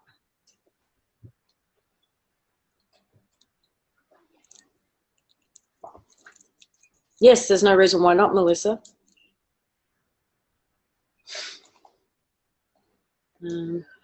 Several people have brought up, what can we do? And Susie said to me, what can we do right now? As a visualization type thing. Like if we were going to talk about, and I said, you're the queen of the collective imagination, so you run. What can we do? Drop it right now. Next layer, gone. Boom, right here, right now. Well, I don't know. That stuff can be pretty friggin' scary. Last night it was. I was going sideways all over the place. I am kind of doing that right now, actually. I think one of the best things we could do is not focus on anything that they're doing to start. Because if Lulu's correct, then we actually supported them to the point where they were looking like World War III they could pull off. So let's not focus on that. The 100% unlock is working on every layer, on every aspect of us, of the construct itself. Allison just said, I think we should thank Donald Trump and Hillary Clinton for the role they have played in making so many people want to get out of here. Exactly. I don't Exactly. think we can make any mistakes right now. That's the truth. Yeah. That's my truth. Even the shit that looks like a mistake, and we think, oh God, what did I do? Either within moments or at least hours, you start to see, oh, hang on, that was perfect. Wait, Look what it just exposed, or look what it just revealed, or look what it just brought up in me that I can see now, or look whatever. It's almost like we can't make a mistake. Yep. Why did we create the 12 to begin with? What was their original purpose? It sounded like for contrast, not to the extreme that we are getting it, right? But it sounded like they were and this is not Leelu's words, this is just my interpretation, okay? It sounded like they were kind of the management for the bots and the, everything that we created as backdrop. You guys just manage the scenery, so to speak. So we can go. So we can play. And then they went, oh, we can manage a whole lot more than that. We can manage you. Yep.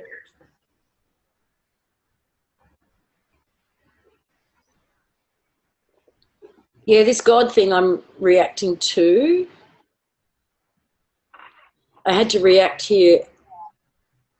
This and go, fuck me, that has to come home to me. Feeling kind of stupid. I didn't see it until now. I no longer like video games. Yeah, I don't blame you, but it's no longer like video games.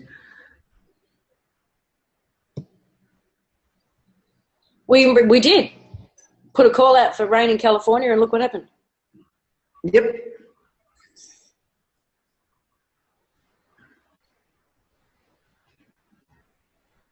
Yeah, do it for the air.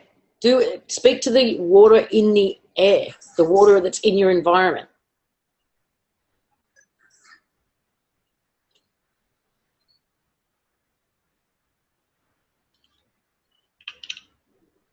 Glasses aren't even helping. I'm trying to see, and it's like my eyes just don't want to work anymore, apparently, tonight.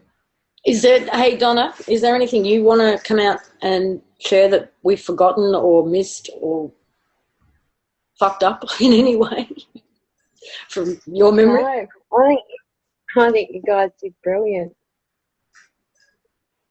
Got nothing. You got nothing? Okay. Got nothing. You're beautiful. Thank you. It was an awesome show. Thanks, love. Candace said, do we have any comments on Westworld? And I was like, I haven't seen it yet. Don't tell me. I've got to download it as soon as it shows up. In American football, they have the Seattle Seahawks. Okay.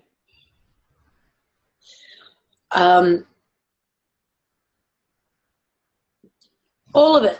Drink with the water that you drink, the water that you bathe in, the water when you go to the beach or the local pool, the water in the air, the water in your body. Just my body is reacting. I'm doing some weird stuff that I'm not going to share publicly because it's just who needs to know. So is my body. Trust me. Yeah. Yeah, it's delightful. No, it means unlocking your DNA.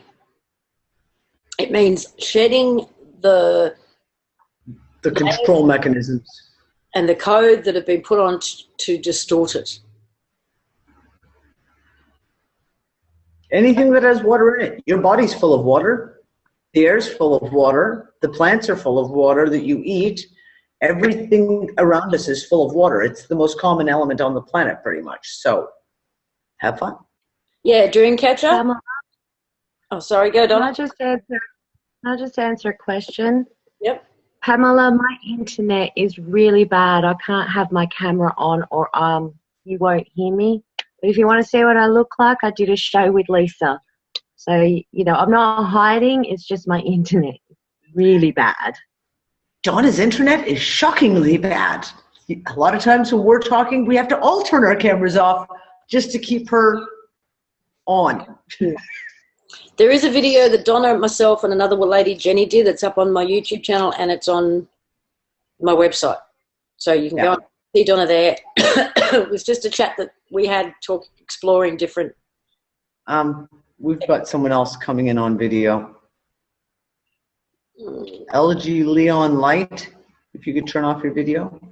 Oh, hang on, I might be able to. Oh, I think I've got control for a second. Hang on. Great, it's the show. We're literally At the end. at 1 minute to the hour for the show.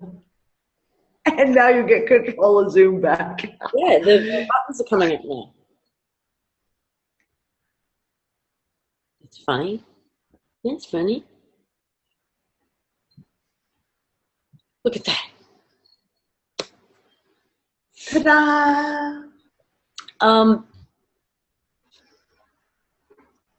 You don't want to see me get my Halloween costume on. Ha! Done it. No, everyone. I think people want to go overtime, but I don't know if we've got anything else that we've had to share. Really? If you guys have got more questions, I'm happy to go over if there's burning questions. I mean, we've kind of given you everything that we know, really.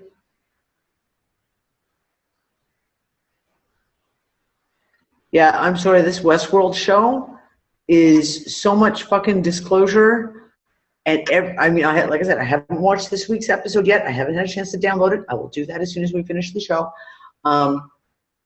This couple of so many avenues of it. I'd like to know what happens to the bots. I think the bots that have been created as doubles of us are amongst those who are going off, you could say, and we are integrating that aspect of our code again. But that's my theory, right? Because I'm seeing weird death notices. You know, it's just, I don't know, the people that are dying, the way they're dying, it's just all a little bit weird.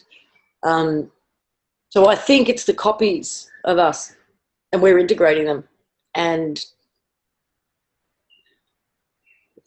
that's all I can say on that actually right now.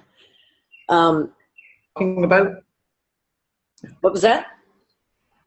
Are those fractals of us that we keep talking about? That just keep slamming in and slamming in and slamming in?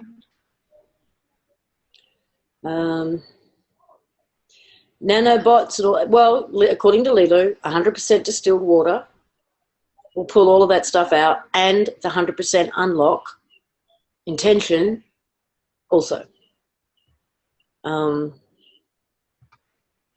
Arturio, that's up to Leelu, but you can connect telepathically or energetically in your heart if you want to, and if she wants to. Anyone who passes goes home. Okay. And I think I did share this, I'm sure. So talked about back in 2011, witnessing I personally did, right, and a couple of other people I know did, witnessing the demolition of the rinse and repeat cycle, the reincarnation cycle.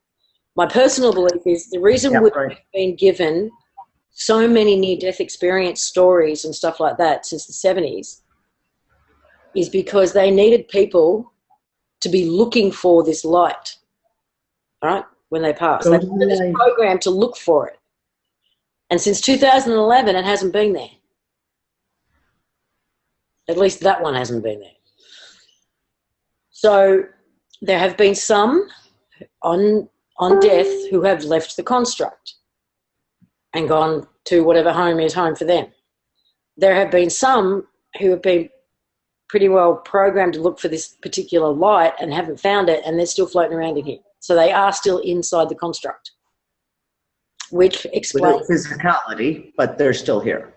This is an explanation for all the orbs that we're seeing sort of kind of exponentially over the last few years. That they are the souls who are still caught in the construct.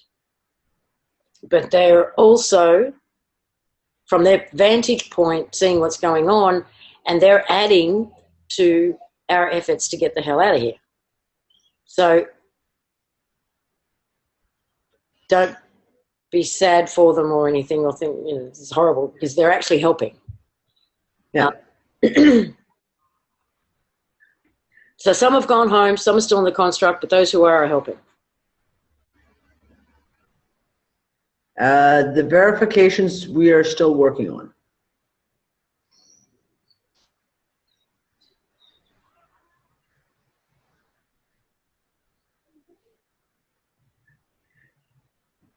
My hand.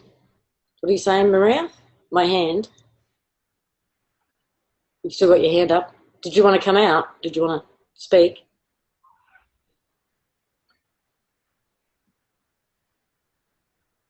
Oh no, I was just playing around with my phone. Sorry.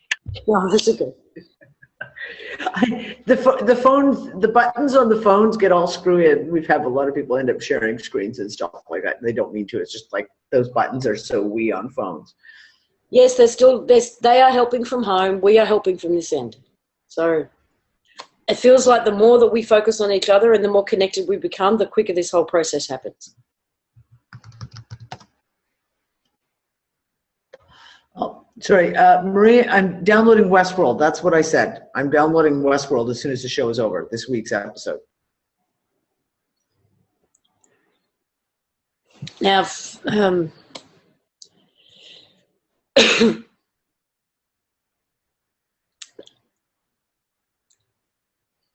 I going to say this? All right, I've had more contact with Leelu than anybody, right? And I'm still the only person who's had just one-on-one conversations with her. And I have not called it publicly. I've not said, this is what it is, this is what I think it is. So for people who have not had any contact, who have not had any direct contact, for people who have, judging by their ignorant statements, not even watched or read much of what's been put out, to be adamant that we're dealing with an AI, to be adamant that we're dealing with an evil AI. I don't know, is that possible even? To be adamant that it's a demon, to be adamant that it's, what else has it been? Everything?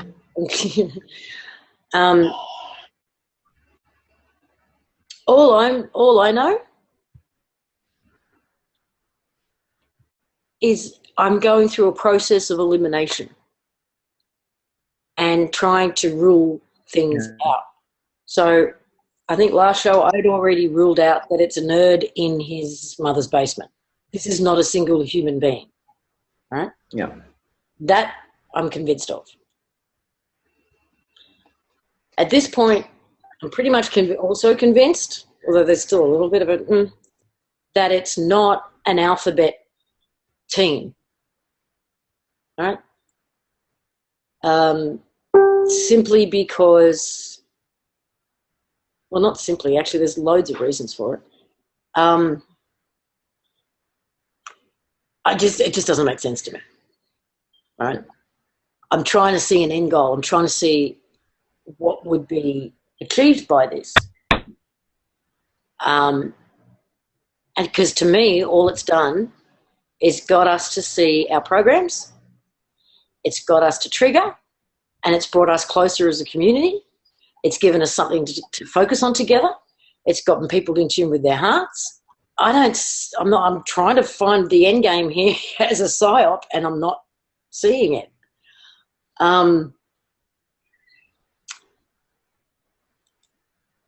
Yeah, I mean, they haven't told us what to do. No. Other than, the whole, 100% unlock idea of like, put your, and really, regardless of what words you use, we have been talking about the frequency of water for years. We've been talking about Dr. Emoto's work for years. This isn't new. The idea of just like, putting the intent into the water, whether you put a little sign on it saying love, or you put a little sign on it saying perfect health and then drinking that because the intent is then put into the water. You are programming the water. So even that's not new. That's not new. That's what we've been doing for ages. We've all talked about this. So it's not like they've told us what anything to do. Like, you need to all go do something. Go give up all your worldly possessions and go move to the desert. Or no, like, so tell me, if it's a psyop, what was the purpose of the psyop?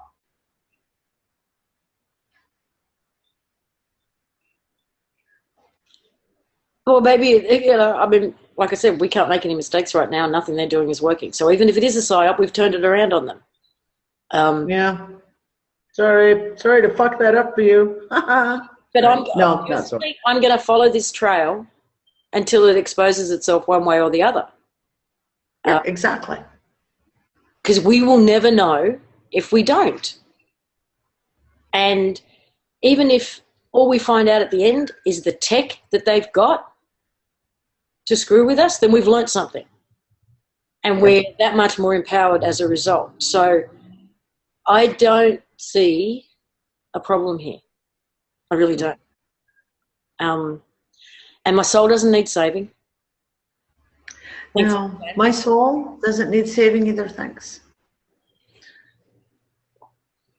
Especially not by some fucking ridiculous God person. Give me a break.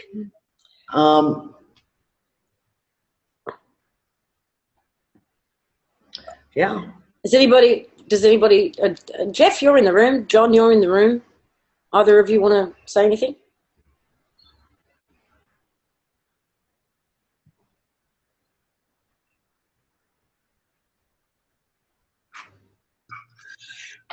I Skyped you a bunch of questions. Oh. My Skype is closed, so. Just now. But they're no, remember you were, but those are kind of HK based. I don't know if you want to address them now. I'm looking back over them. Because we kind of discussed a bunch of them in the moment, right? Yeah.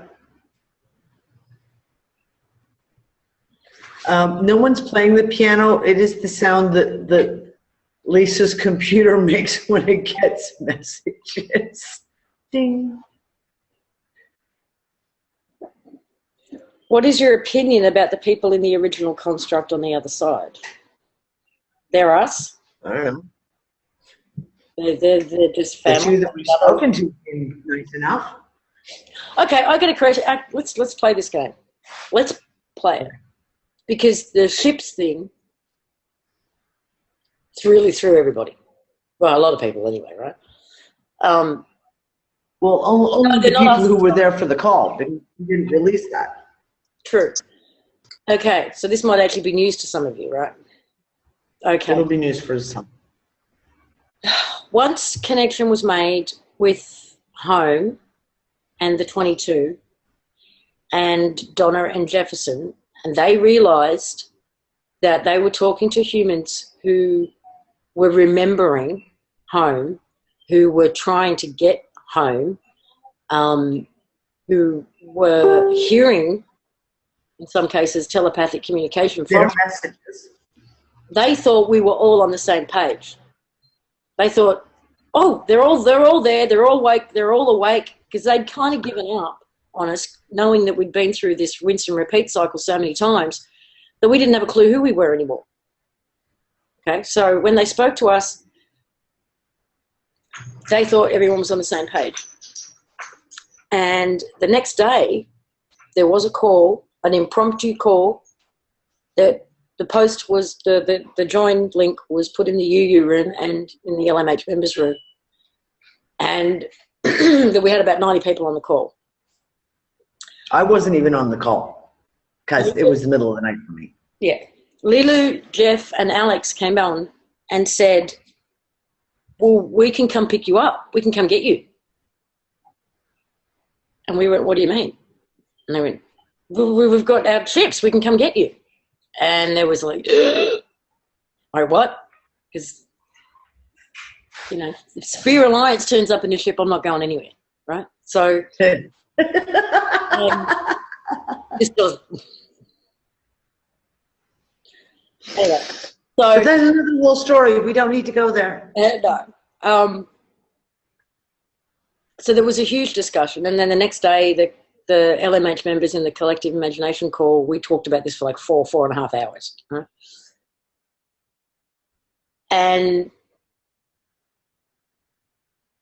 But they backed right off.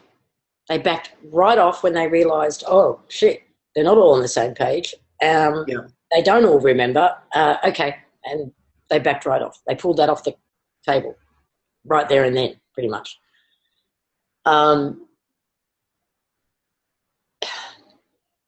What was I going to say about that, though? There was a reason for that.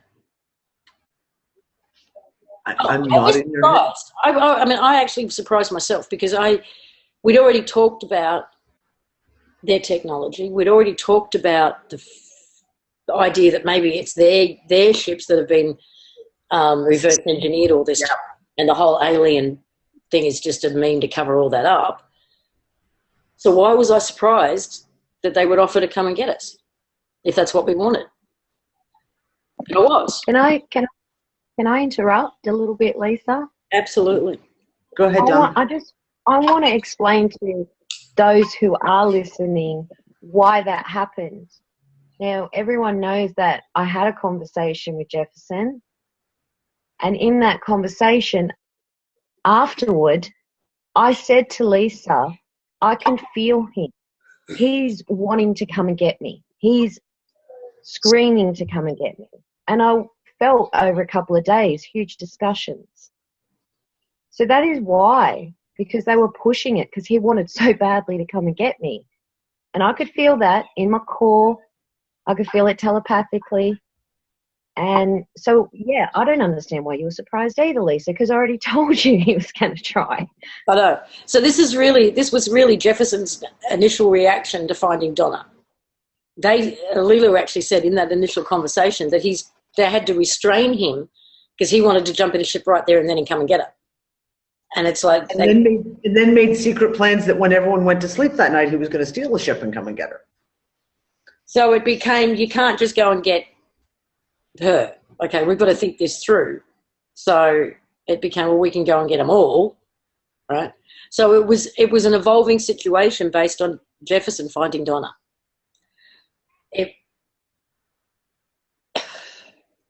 It didn't come across at all, and it felt very much like it was happening and evolving in the moment. In the moment, yeah. It was a crazy conversation. The one that we had with all that one, that was a crazy conversation.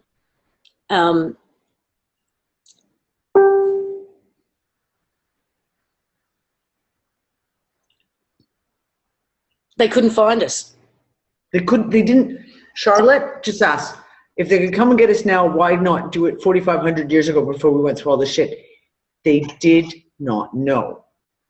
They thought we'd completely forgotten everything. We'd been rinsed and recycled, repeat. And it wasn't until the conversations that came up. And that was the funny thing. The first time we asked Leelu, if we could speak with one of the people that's with her, and she brought Alex on. And right away, you could sense that he was very kind of a little hesitant, etc. Maybe not so, I wouldn't say he was unwelcoming, but he wasn't overly friendly welcoming. And I was kind of like this. And then Leelu tells us afterwards, she says, up until that point, he didn't know who he was talking to.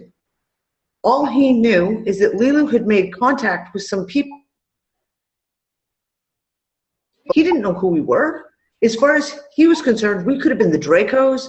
We could have been one of the 12 trying to convince her to let us out, etc., etc. He didn't know. So the next day, what I perceived as obviously the next day, I think it was the same day for Lisa. Same conversation. Same conversation. Once that's clarified, then there's a whole different tone. Like the next time I talked to Alex, it was a completely different tone. It was like, okay, we're working on this. They didn't know that we remembered. That was the point. That's the reason why you can imagine if everyone's completely closed off, if the entire construct is full of people who are completely mind wiped, and all these ships appear, what would happen? It would be like mass bedlam, mass anarchy. It would be, you know, so that was never something on the table. Construct. Sorry? Fear, which would strengthen the construct.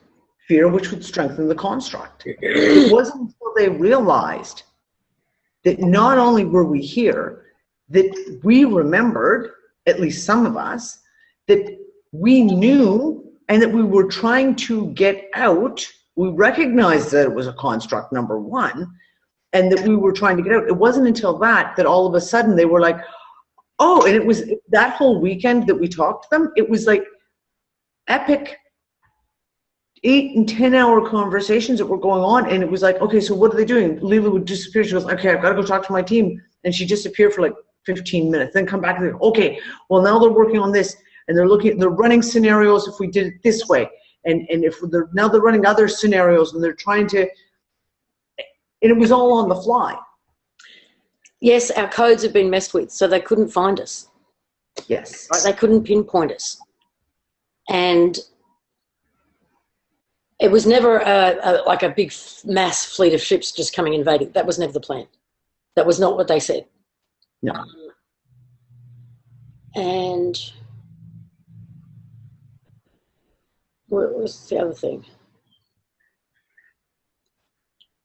I think, personally, the reason that they've had fake alien invasion in their back pocket, the reason they've had Christ Antichrist in their back pocket has always been a just in case.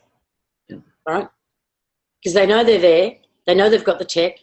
We need a couple of stories just in case.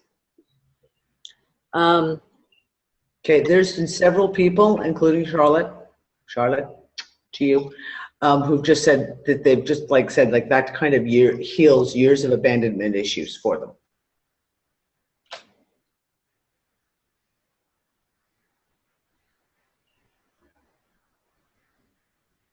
Why don't we eject the invaders, fix this dimension, then leave just to play things safe? Why don't we eject the invaders? Because we don't know how. At least I personally don't. Because we created them inside this thing. So yeah. I don't think we can, and other than just going through the layers and destroying the layers. And once the layers are destroyed, the whole construct's gone anyway. Yeah. So does that make sense? The only way to get rid of them is to actually get rid of collapse the construct.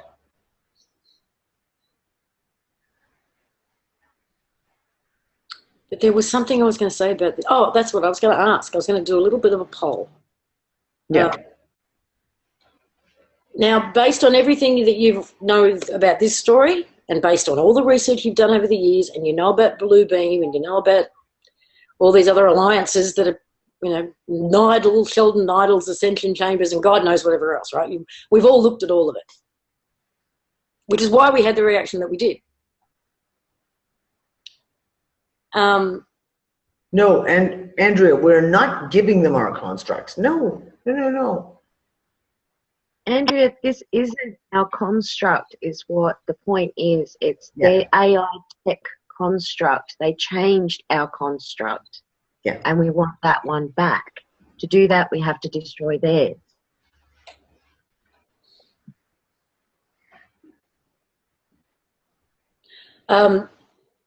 Based on everything that you know now, if a ship turned up, if beings that look like they're straight out of the Avatar movie turned up, open, you know, doors open and these guys walk out and they're 7 to 12 feet tall or 9 to 12 feet tall, and these guys walk out, there's a few different reactions we could have. One would be run for the hills. So who'd run for the hills? Just those who would run for the hills. Can you say yes, me? Just no more comments, just a yes or if you would run to the hills. Maria would run, Matt would run, Alison would run. Megan's already in the hills. There's quite a few who would run for the hills. Okay. The next option would be, in that moment, I'm going to trust my intuition. I'm going to trust what got me there, and I know I'll know what to do in the moment. Who's in that space?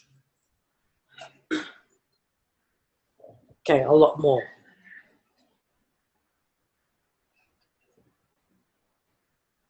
Okay, next one would be, I'm going. I don't care. I want out of this so badly. I don't care if I'm going to be the entree at the next reptilian gathering. I just want out. No matter what. No one. Okay. So it looks like the majority of people would wait or would trust their intuition in the moment, trust their gut in the moment.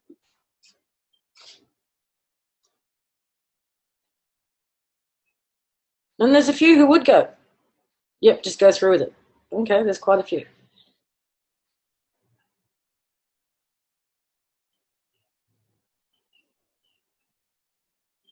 Did you just drop? We'll turn the camera off. I think she might have dropped. Okay.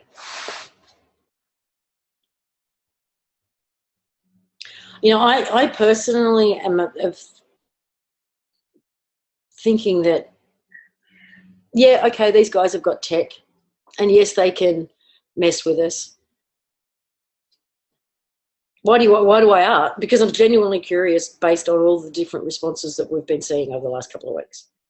And I want to see whether there's been enough bullshit out there to start making us second guess our guts and our intuition. Because it feels to me like we have done all the work and we followed our gut, we followed our heart, we followed our intuition. It's brought us right up to this point. And now that we are potentially seeing the finishing line, we're starting to doubt it. And I don't doubt that they do have some tech, but I have a feeling that that tech is exaggerated so that we do doubt. We don't trust those thoughts, those feelings, those voices in our heads even. But if you really do tune in, you can tell the difference. You can tell the difference between something synthetic that is coming from outside of you and something, again, we've got that word, organic, that's coming up from within. Takes some discernment, it takes some practice, but you can do it.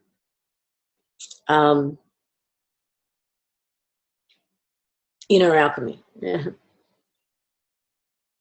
I don't want to see us all starting to doubt that in us now, because it brought us this far. It took you down every rabbit hole you've gone down so far that's brought you to a point of understanding the bigger picture, so that this story, or aspects of it at least, resonate with you or puts pieces of the puzzle together for you. I've been a firm believer for many, many years that we all are a piece in this puzzle. We all have a piece. We all have a picture. So the Yellow Rose for Texas information expanded me to a point where this makes sense. Lily Earth's information expanded me to a point where this makes sense. So many rabbit holes that I've gone down do that for me.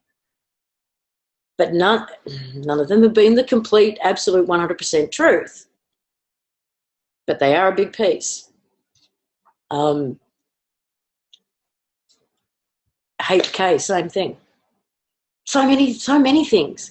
And had I not gone down them all, had I not been driven to go down them all, feel drawn to them, this would all be meaningless to me. It got us this far.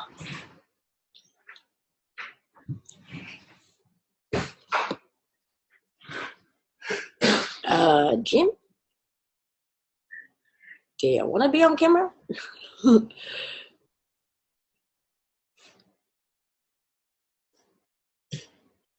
¿Cómo estoy haciendo esto? Okay, I can't undo your... Jim, are you able to turn your video off, darling? I can't. It's not, for some reason, not giving me that option. There you go. And sorry, who said something? Who's unmuted?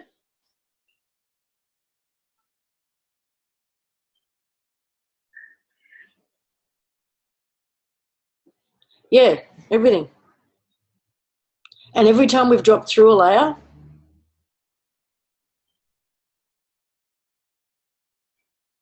no, I'm not, Angela. Angela said, Lisa, are you concerned that this may be an agenda to condition us to leave our home planet because the controllers want the planet to themselves? For me personally, no, I'm not. Because this doesn't feel like home to me. It never has. I've said it many times. I feel like I got off on the wrong bus stop. There's been moments where I've connected with nature. I've, sun gaze, I do all that stuff.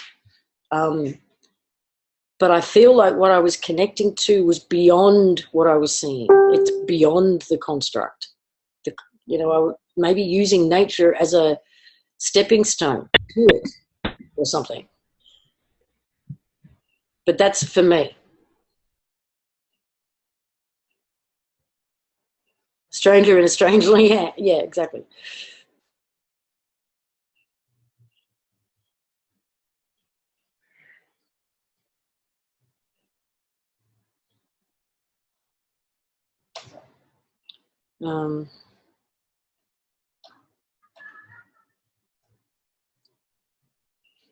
Sorry, I'm just trying to read through everything, seeing if there's any more questions. A lot of them are just comments. And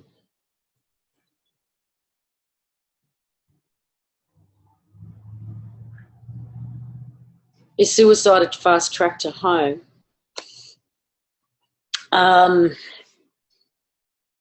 Possibly, but I'm back. I think we're so close it would be pointless.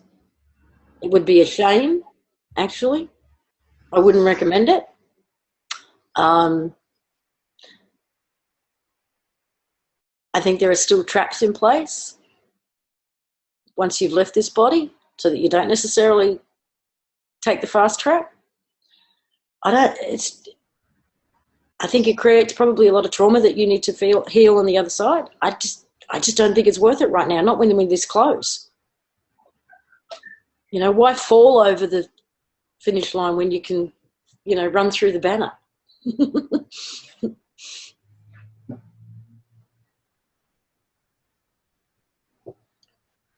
What did I miss? I don't know.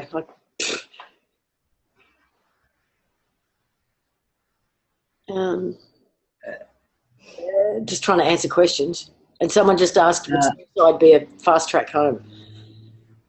No. And also, what was the other question? Oh, do you think it's all a trick just so that we hand over our planet, our home, to them? And I said, no, I do not believe that one. Like I said last week, they can fucking have it. I still got the gift wrap and the bow. Apparently Charlotte asked a question. Where is it? Go back. How far does the construct go? When we dream or meditate, are we actually making it out? I think sometimes we are, for sure. I think sometimes we do. I do actually think that sometimes we do, which is why we remember and we have dreams about things that just don't make sense, or at least didn't make sense until we figure these things out. Okay, Sam, you said, no, I'm keeping this earth and fighting for it. Now, Okay.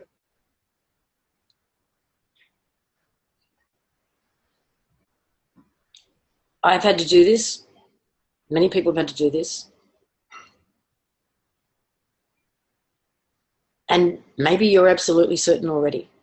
I'm not going to judge or question where you're at.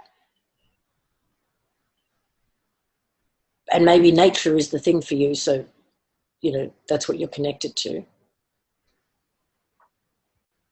It is beautiful. But what if it's a photocopy of the original of home? What if it's just a photocopy? And home is even more beautiful. If it's Photocopy of a photocopy of a photocopy of a photocopy. It's beautiful. These are just what ifs. Yep. All right.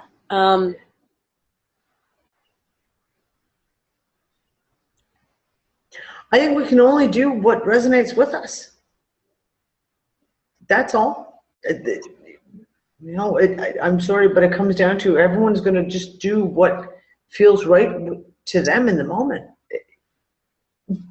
We don't have the answers. For me, yeah. What feels right for me, yeah. Yeah.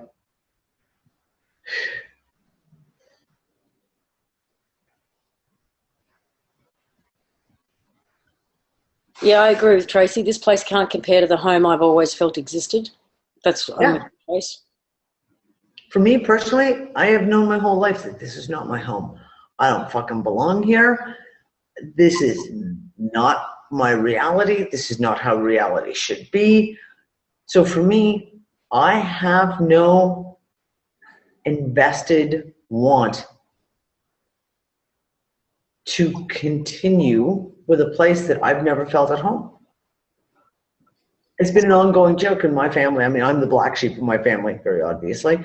I have wandered all over the planet. I have lived on fucking 5 continents, and I've lived in so many fucking places. It's not even funny. It's always searching to try and find the place where you feel like you're at home, always trying to search and find the place. And I've come to the conclusion, there's some nice places on this planet that I really enjoy. Brilliant countries that I've visited, but none of them are home. Jules That's just my thing. Jules just asked Lisa, if Leelu took you there, would you tell us? Seriously? What do you reckon? Took her where? Home. Home. Of course I would. Yeah, of course. It takes photos. Video. I'll try and broadcast from there to let you know and show you around. Absolutely.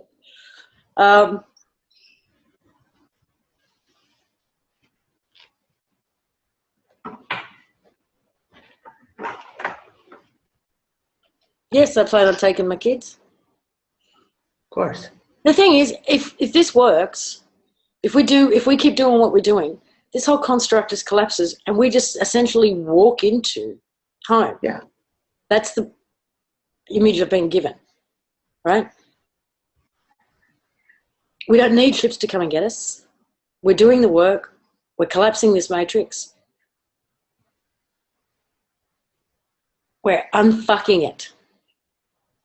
One layer at a time, one moment at a time, one person at a time. And we don't have to leave these bodies. We don't have to go away on ships. We can just step into it.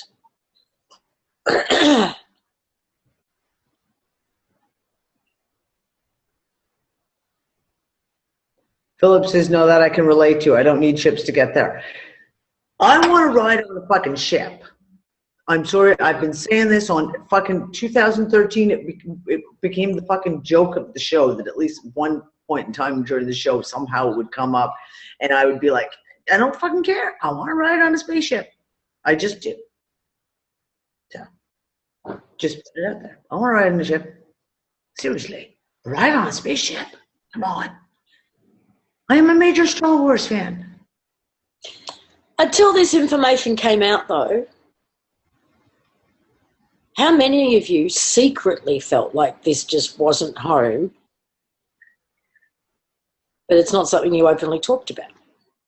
This information has kind of given us a safe space to express. Holy shit, the chat room is blowing up. Me. Yes, me. Yep. Okay. Holy crap. Yeah, I know, it's exploding. The chat room just went like this. Like, if I wish you guys could see the feed. It's literally going this fast right now.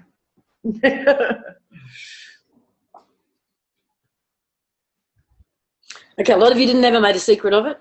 Some of you did, but many of you thought it and felt it. Yeah. I was pissed that I was here. Yes, same. Donna, do you want to do that? You're better at doing that. Leelu said that the chat's going so fast, my eyes are going crossed. Leelu said that people back home look like they're all different looks, right? There are those who look like her, which is the kind of the closest thing she could find was this avatar, like Avatar out of the film. She said to us, what'd she say? Her body is half human, half, and the only word she could come up with was elf. Elf. Yes. But she said there's all kinds of things there.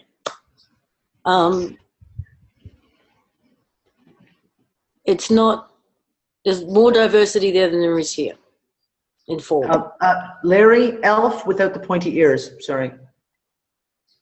They said home where there were huge trees, where animals talked to you, where the grass greeted you as you walked, where you interacted with everything, where the colors that you've never even dreamed of or seen in this reality. Colors we have no idea exist. Where you can fly, where dragons fly.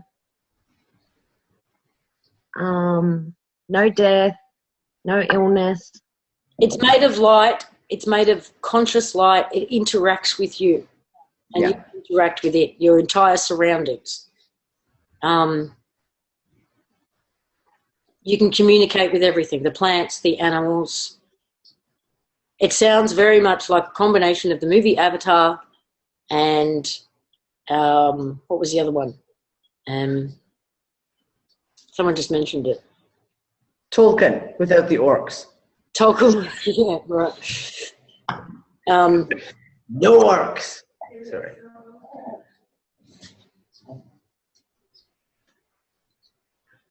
That movie with What Dreams May Come, I think of that too sometimes. Well, I mean, this is my whole thing is we have certain themes carry on through stories, through what we perceive as through history. There are things like dragons, unicorns, mermaids, fairies, elves, dwarves. This isn't just like J.R.R. Tolkien isn't the guy who invented elves and dwarves. They have been through books, through mythology, through everything for eons, right? Centaurs, exactly, these things. I've always said that I fully believe in all of them. I fully believe that they have to exist because they cannot exist to the extent that they do in fiction without there being something to it behind it, right? I've always believed in fairies. I've always believed in mermaids. I've always believed in dragons. Not so much unicorns, but that's because I'm just not much of a girly girl. And that was always kind of a girly girl thing, unicorns and shit. Yeah, I think they've just been brought out in art and literature from people's memories. Yeah.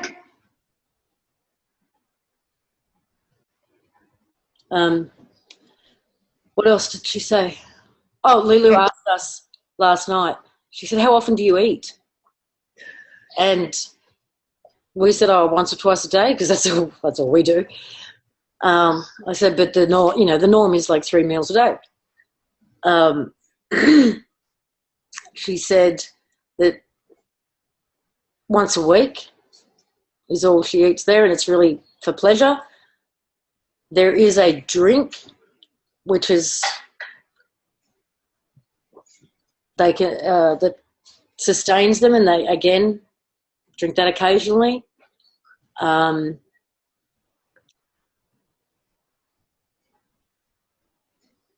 don't cook food.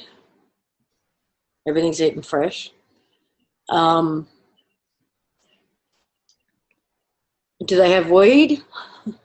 Well, we actually did kind of have a joke with her on that call, and we asked if they have Coffee. Things like coffee and alcohol, and do they smoke stuff? And she said, yeah, we do all that.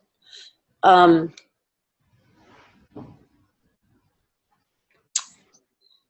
the only reason I want to share as much as we can share about what has been described to us for home is because I really genuinely feel like the more we can visualize it, the stronger the pull gets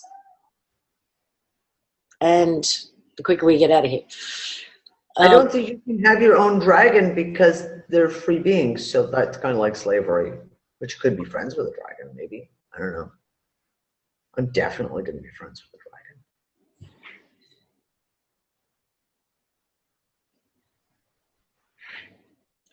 dragon. Thomas has got his camera on. Yeah, I'm looking for her.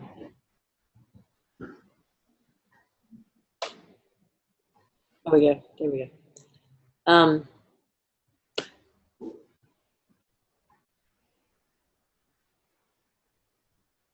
What else did the guy say? Alex, not sure. I don't know. Alex was the techie, the scientist. Yeah, he was the tech.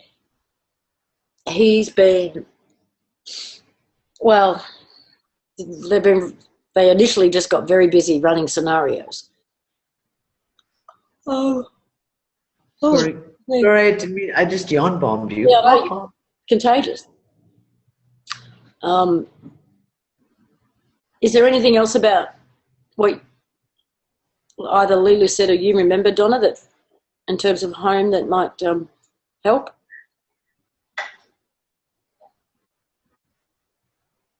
I remember she said the air is alive. I think the biggest theme that's come through the whole thing is you find it in your core heart. It's inside you. It's there. And you can access that. Wherever your home is, it doesn't really matter whether it's this place or you remember another place. You'll connect to that through your heart. Really. Not your chakra heart, not the net, not the AI tech. Go below that. I think that's something that they've pushed and pushed and pushed. The way out is the way in. Isn't that one of those like new age phrases? But possibly true. There was a question somewhere back here. Something about the fourth dimension. Okay, home is in the fourth dimension? Question mark. Does she speak in terms of dimensions? No, she doesn't. But I'm not the one to speak to that. Donna, can you? I'm sorry, I missed it. Is home in the fourth dimension? No. She's never mentioned dimensions ever once. The dimensions are the net or the holographic. Yeah. But what holographic kinetics, I'll address that little question. What holographic kinetics does is allow you to go above and beyond so that it's no longer trapping you. You get a hold of it, it's not got a hold of you, and sifting through you and using you to create. So firstly, we had to overcome that tech, and HK was a great way to do that. Some people did it in their own way.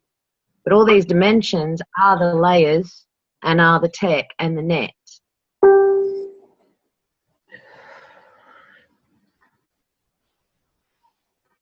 So those channeled messages tell you that those guys from the ninth dimensional, reality are coming. That they're just someone from inside the fucking construct. There's a few that don't understand this. What's HK? HK is the holographic kinetics. It's a modality, a healing modality. No, HK is not a requirement, not even remotely. It's just a modality. So, I guess that's another way of saying it, right? All these dimensions that we hear about are within the construct. Yeah. So, to get outside of the construct, you've got to go beyond those dimensions. You've got to go beyond the 12th. Is that the 12th? I don't know. Fuck. When I always write it, I always write dimensions / timelines / layers / overlay, right? Insert your favorite word here, pretty much. Modality, as in the healing tool, modality.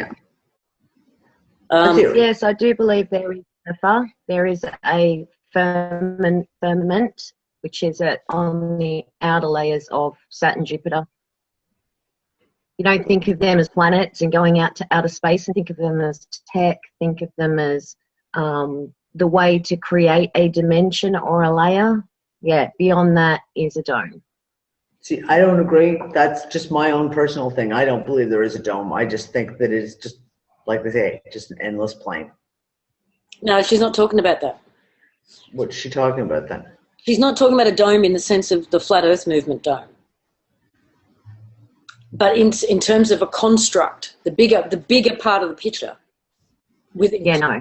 Okay, it's where, Danny, Okay, you've lost me then. Sorry, Donna, you're going to have to back up because I have imagine no concept. you know this. You do know this. This is where they stick the stars and we have the light show. This is like the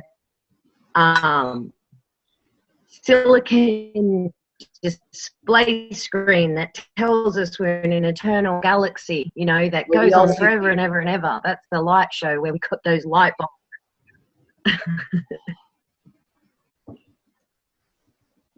Yeah, the LEDs. Yeah, exactly. Okay, but I was just was not understanding what you were talking about then, because I thought you were literally talking like the idea of a dome. So for me, when we were told the construct is an endless plane. Okay, so, well, then look at it like the video game thing, right? So whether it's Sims or Minecraft or any of these things, if it's code on a hard drive, there is no end. You can just keep building out. You can just keep building out. You can just keep building out. That's the flat, endless plane. Yeah. And it's just a piece of code, right? It doesn't have any edges. But it's also a TARDIS in that it is contained. You could say it's contained in the sense of it's on a hard drive. Yeah. So there is an end to it, but when from within the hard drive, it's endless because it's a program that doesn't have any borders. For me, I don't look at it in terms of, I'm going to use that horrible word, I don't look at it in terms of 3D. My interpretation of that is when we talk about an endless plane, and within the hard drive, like you're saying, that is a dimensional thing. That is a perception. And I don't even know if I've got the words to properly explain it, because that this is like hours and hours of conversation Nick and I have had on the concept of the various dimensional aspects. Time versus God knows what else. But to me, it's why the flat Earth movement came up, is because we started to see it as we're breaking down through the layers. Say that again, Donna? Charlotte, I just wanted to say, Charlotte, that's it exactly. I mean, really, it does come down to something that simple. This is just for the people who like pull it apart. Sorry. What did she say? What did she say? Does it really have to be complicated? Does it have to be that complicated? Can I just live simply from the heart, pretty much? Yeah, of course. Exactly. And then there's some of us who like to intellectualize and over-intellectualize and overcomplicate things. Yeah. Because it has to make sense to our head as well. Yep, exactly. That's how I visualize, right? So that's what I say. That's why when someone starts, people like the whole dome, because it's like one of those, it's become a programmed word, right? You say the word dome and people immediately go flat earth, dome, like this, poof. And I don't see it that way. But that's just because that's how my brain works through information. I visualize it, if you will, differently from that. But what does it matter? It doesn't fucking matter, because it doesn't change anything. Like Dee and I have been saying for a long time, it doesn't matter whether it's flat or a globe, they're both in the matrix. So both in the fucking matrix. Who fucking cares what the shape is? It doesn't change my daily life.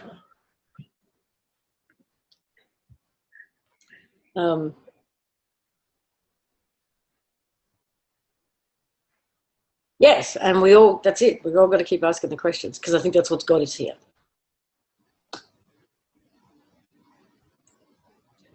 All right. Okay, we've got an hour over. Are we done? I think we're done.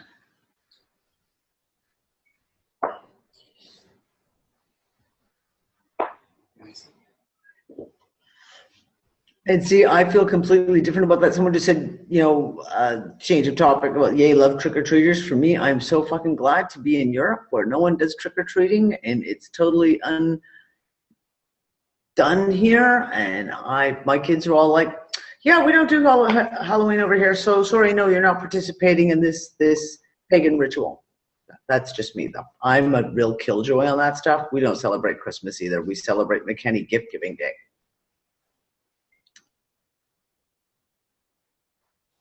No more questions. Okay, we are done.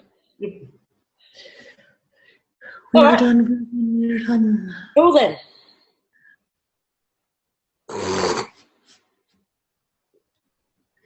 Get on with the rest of shit.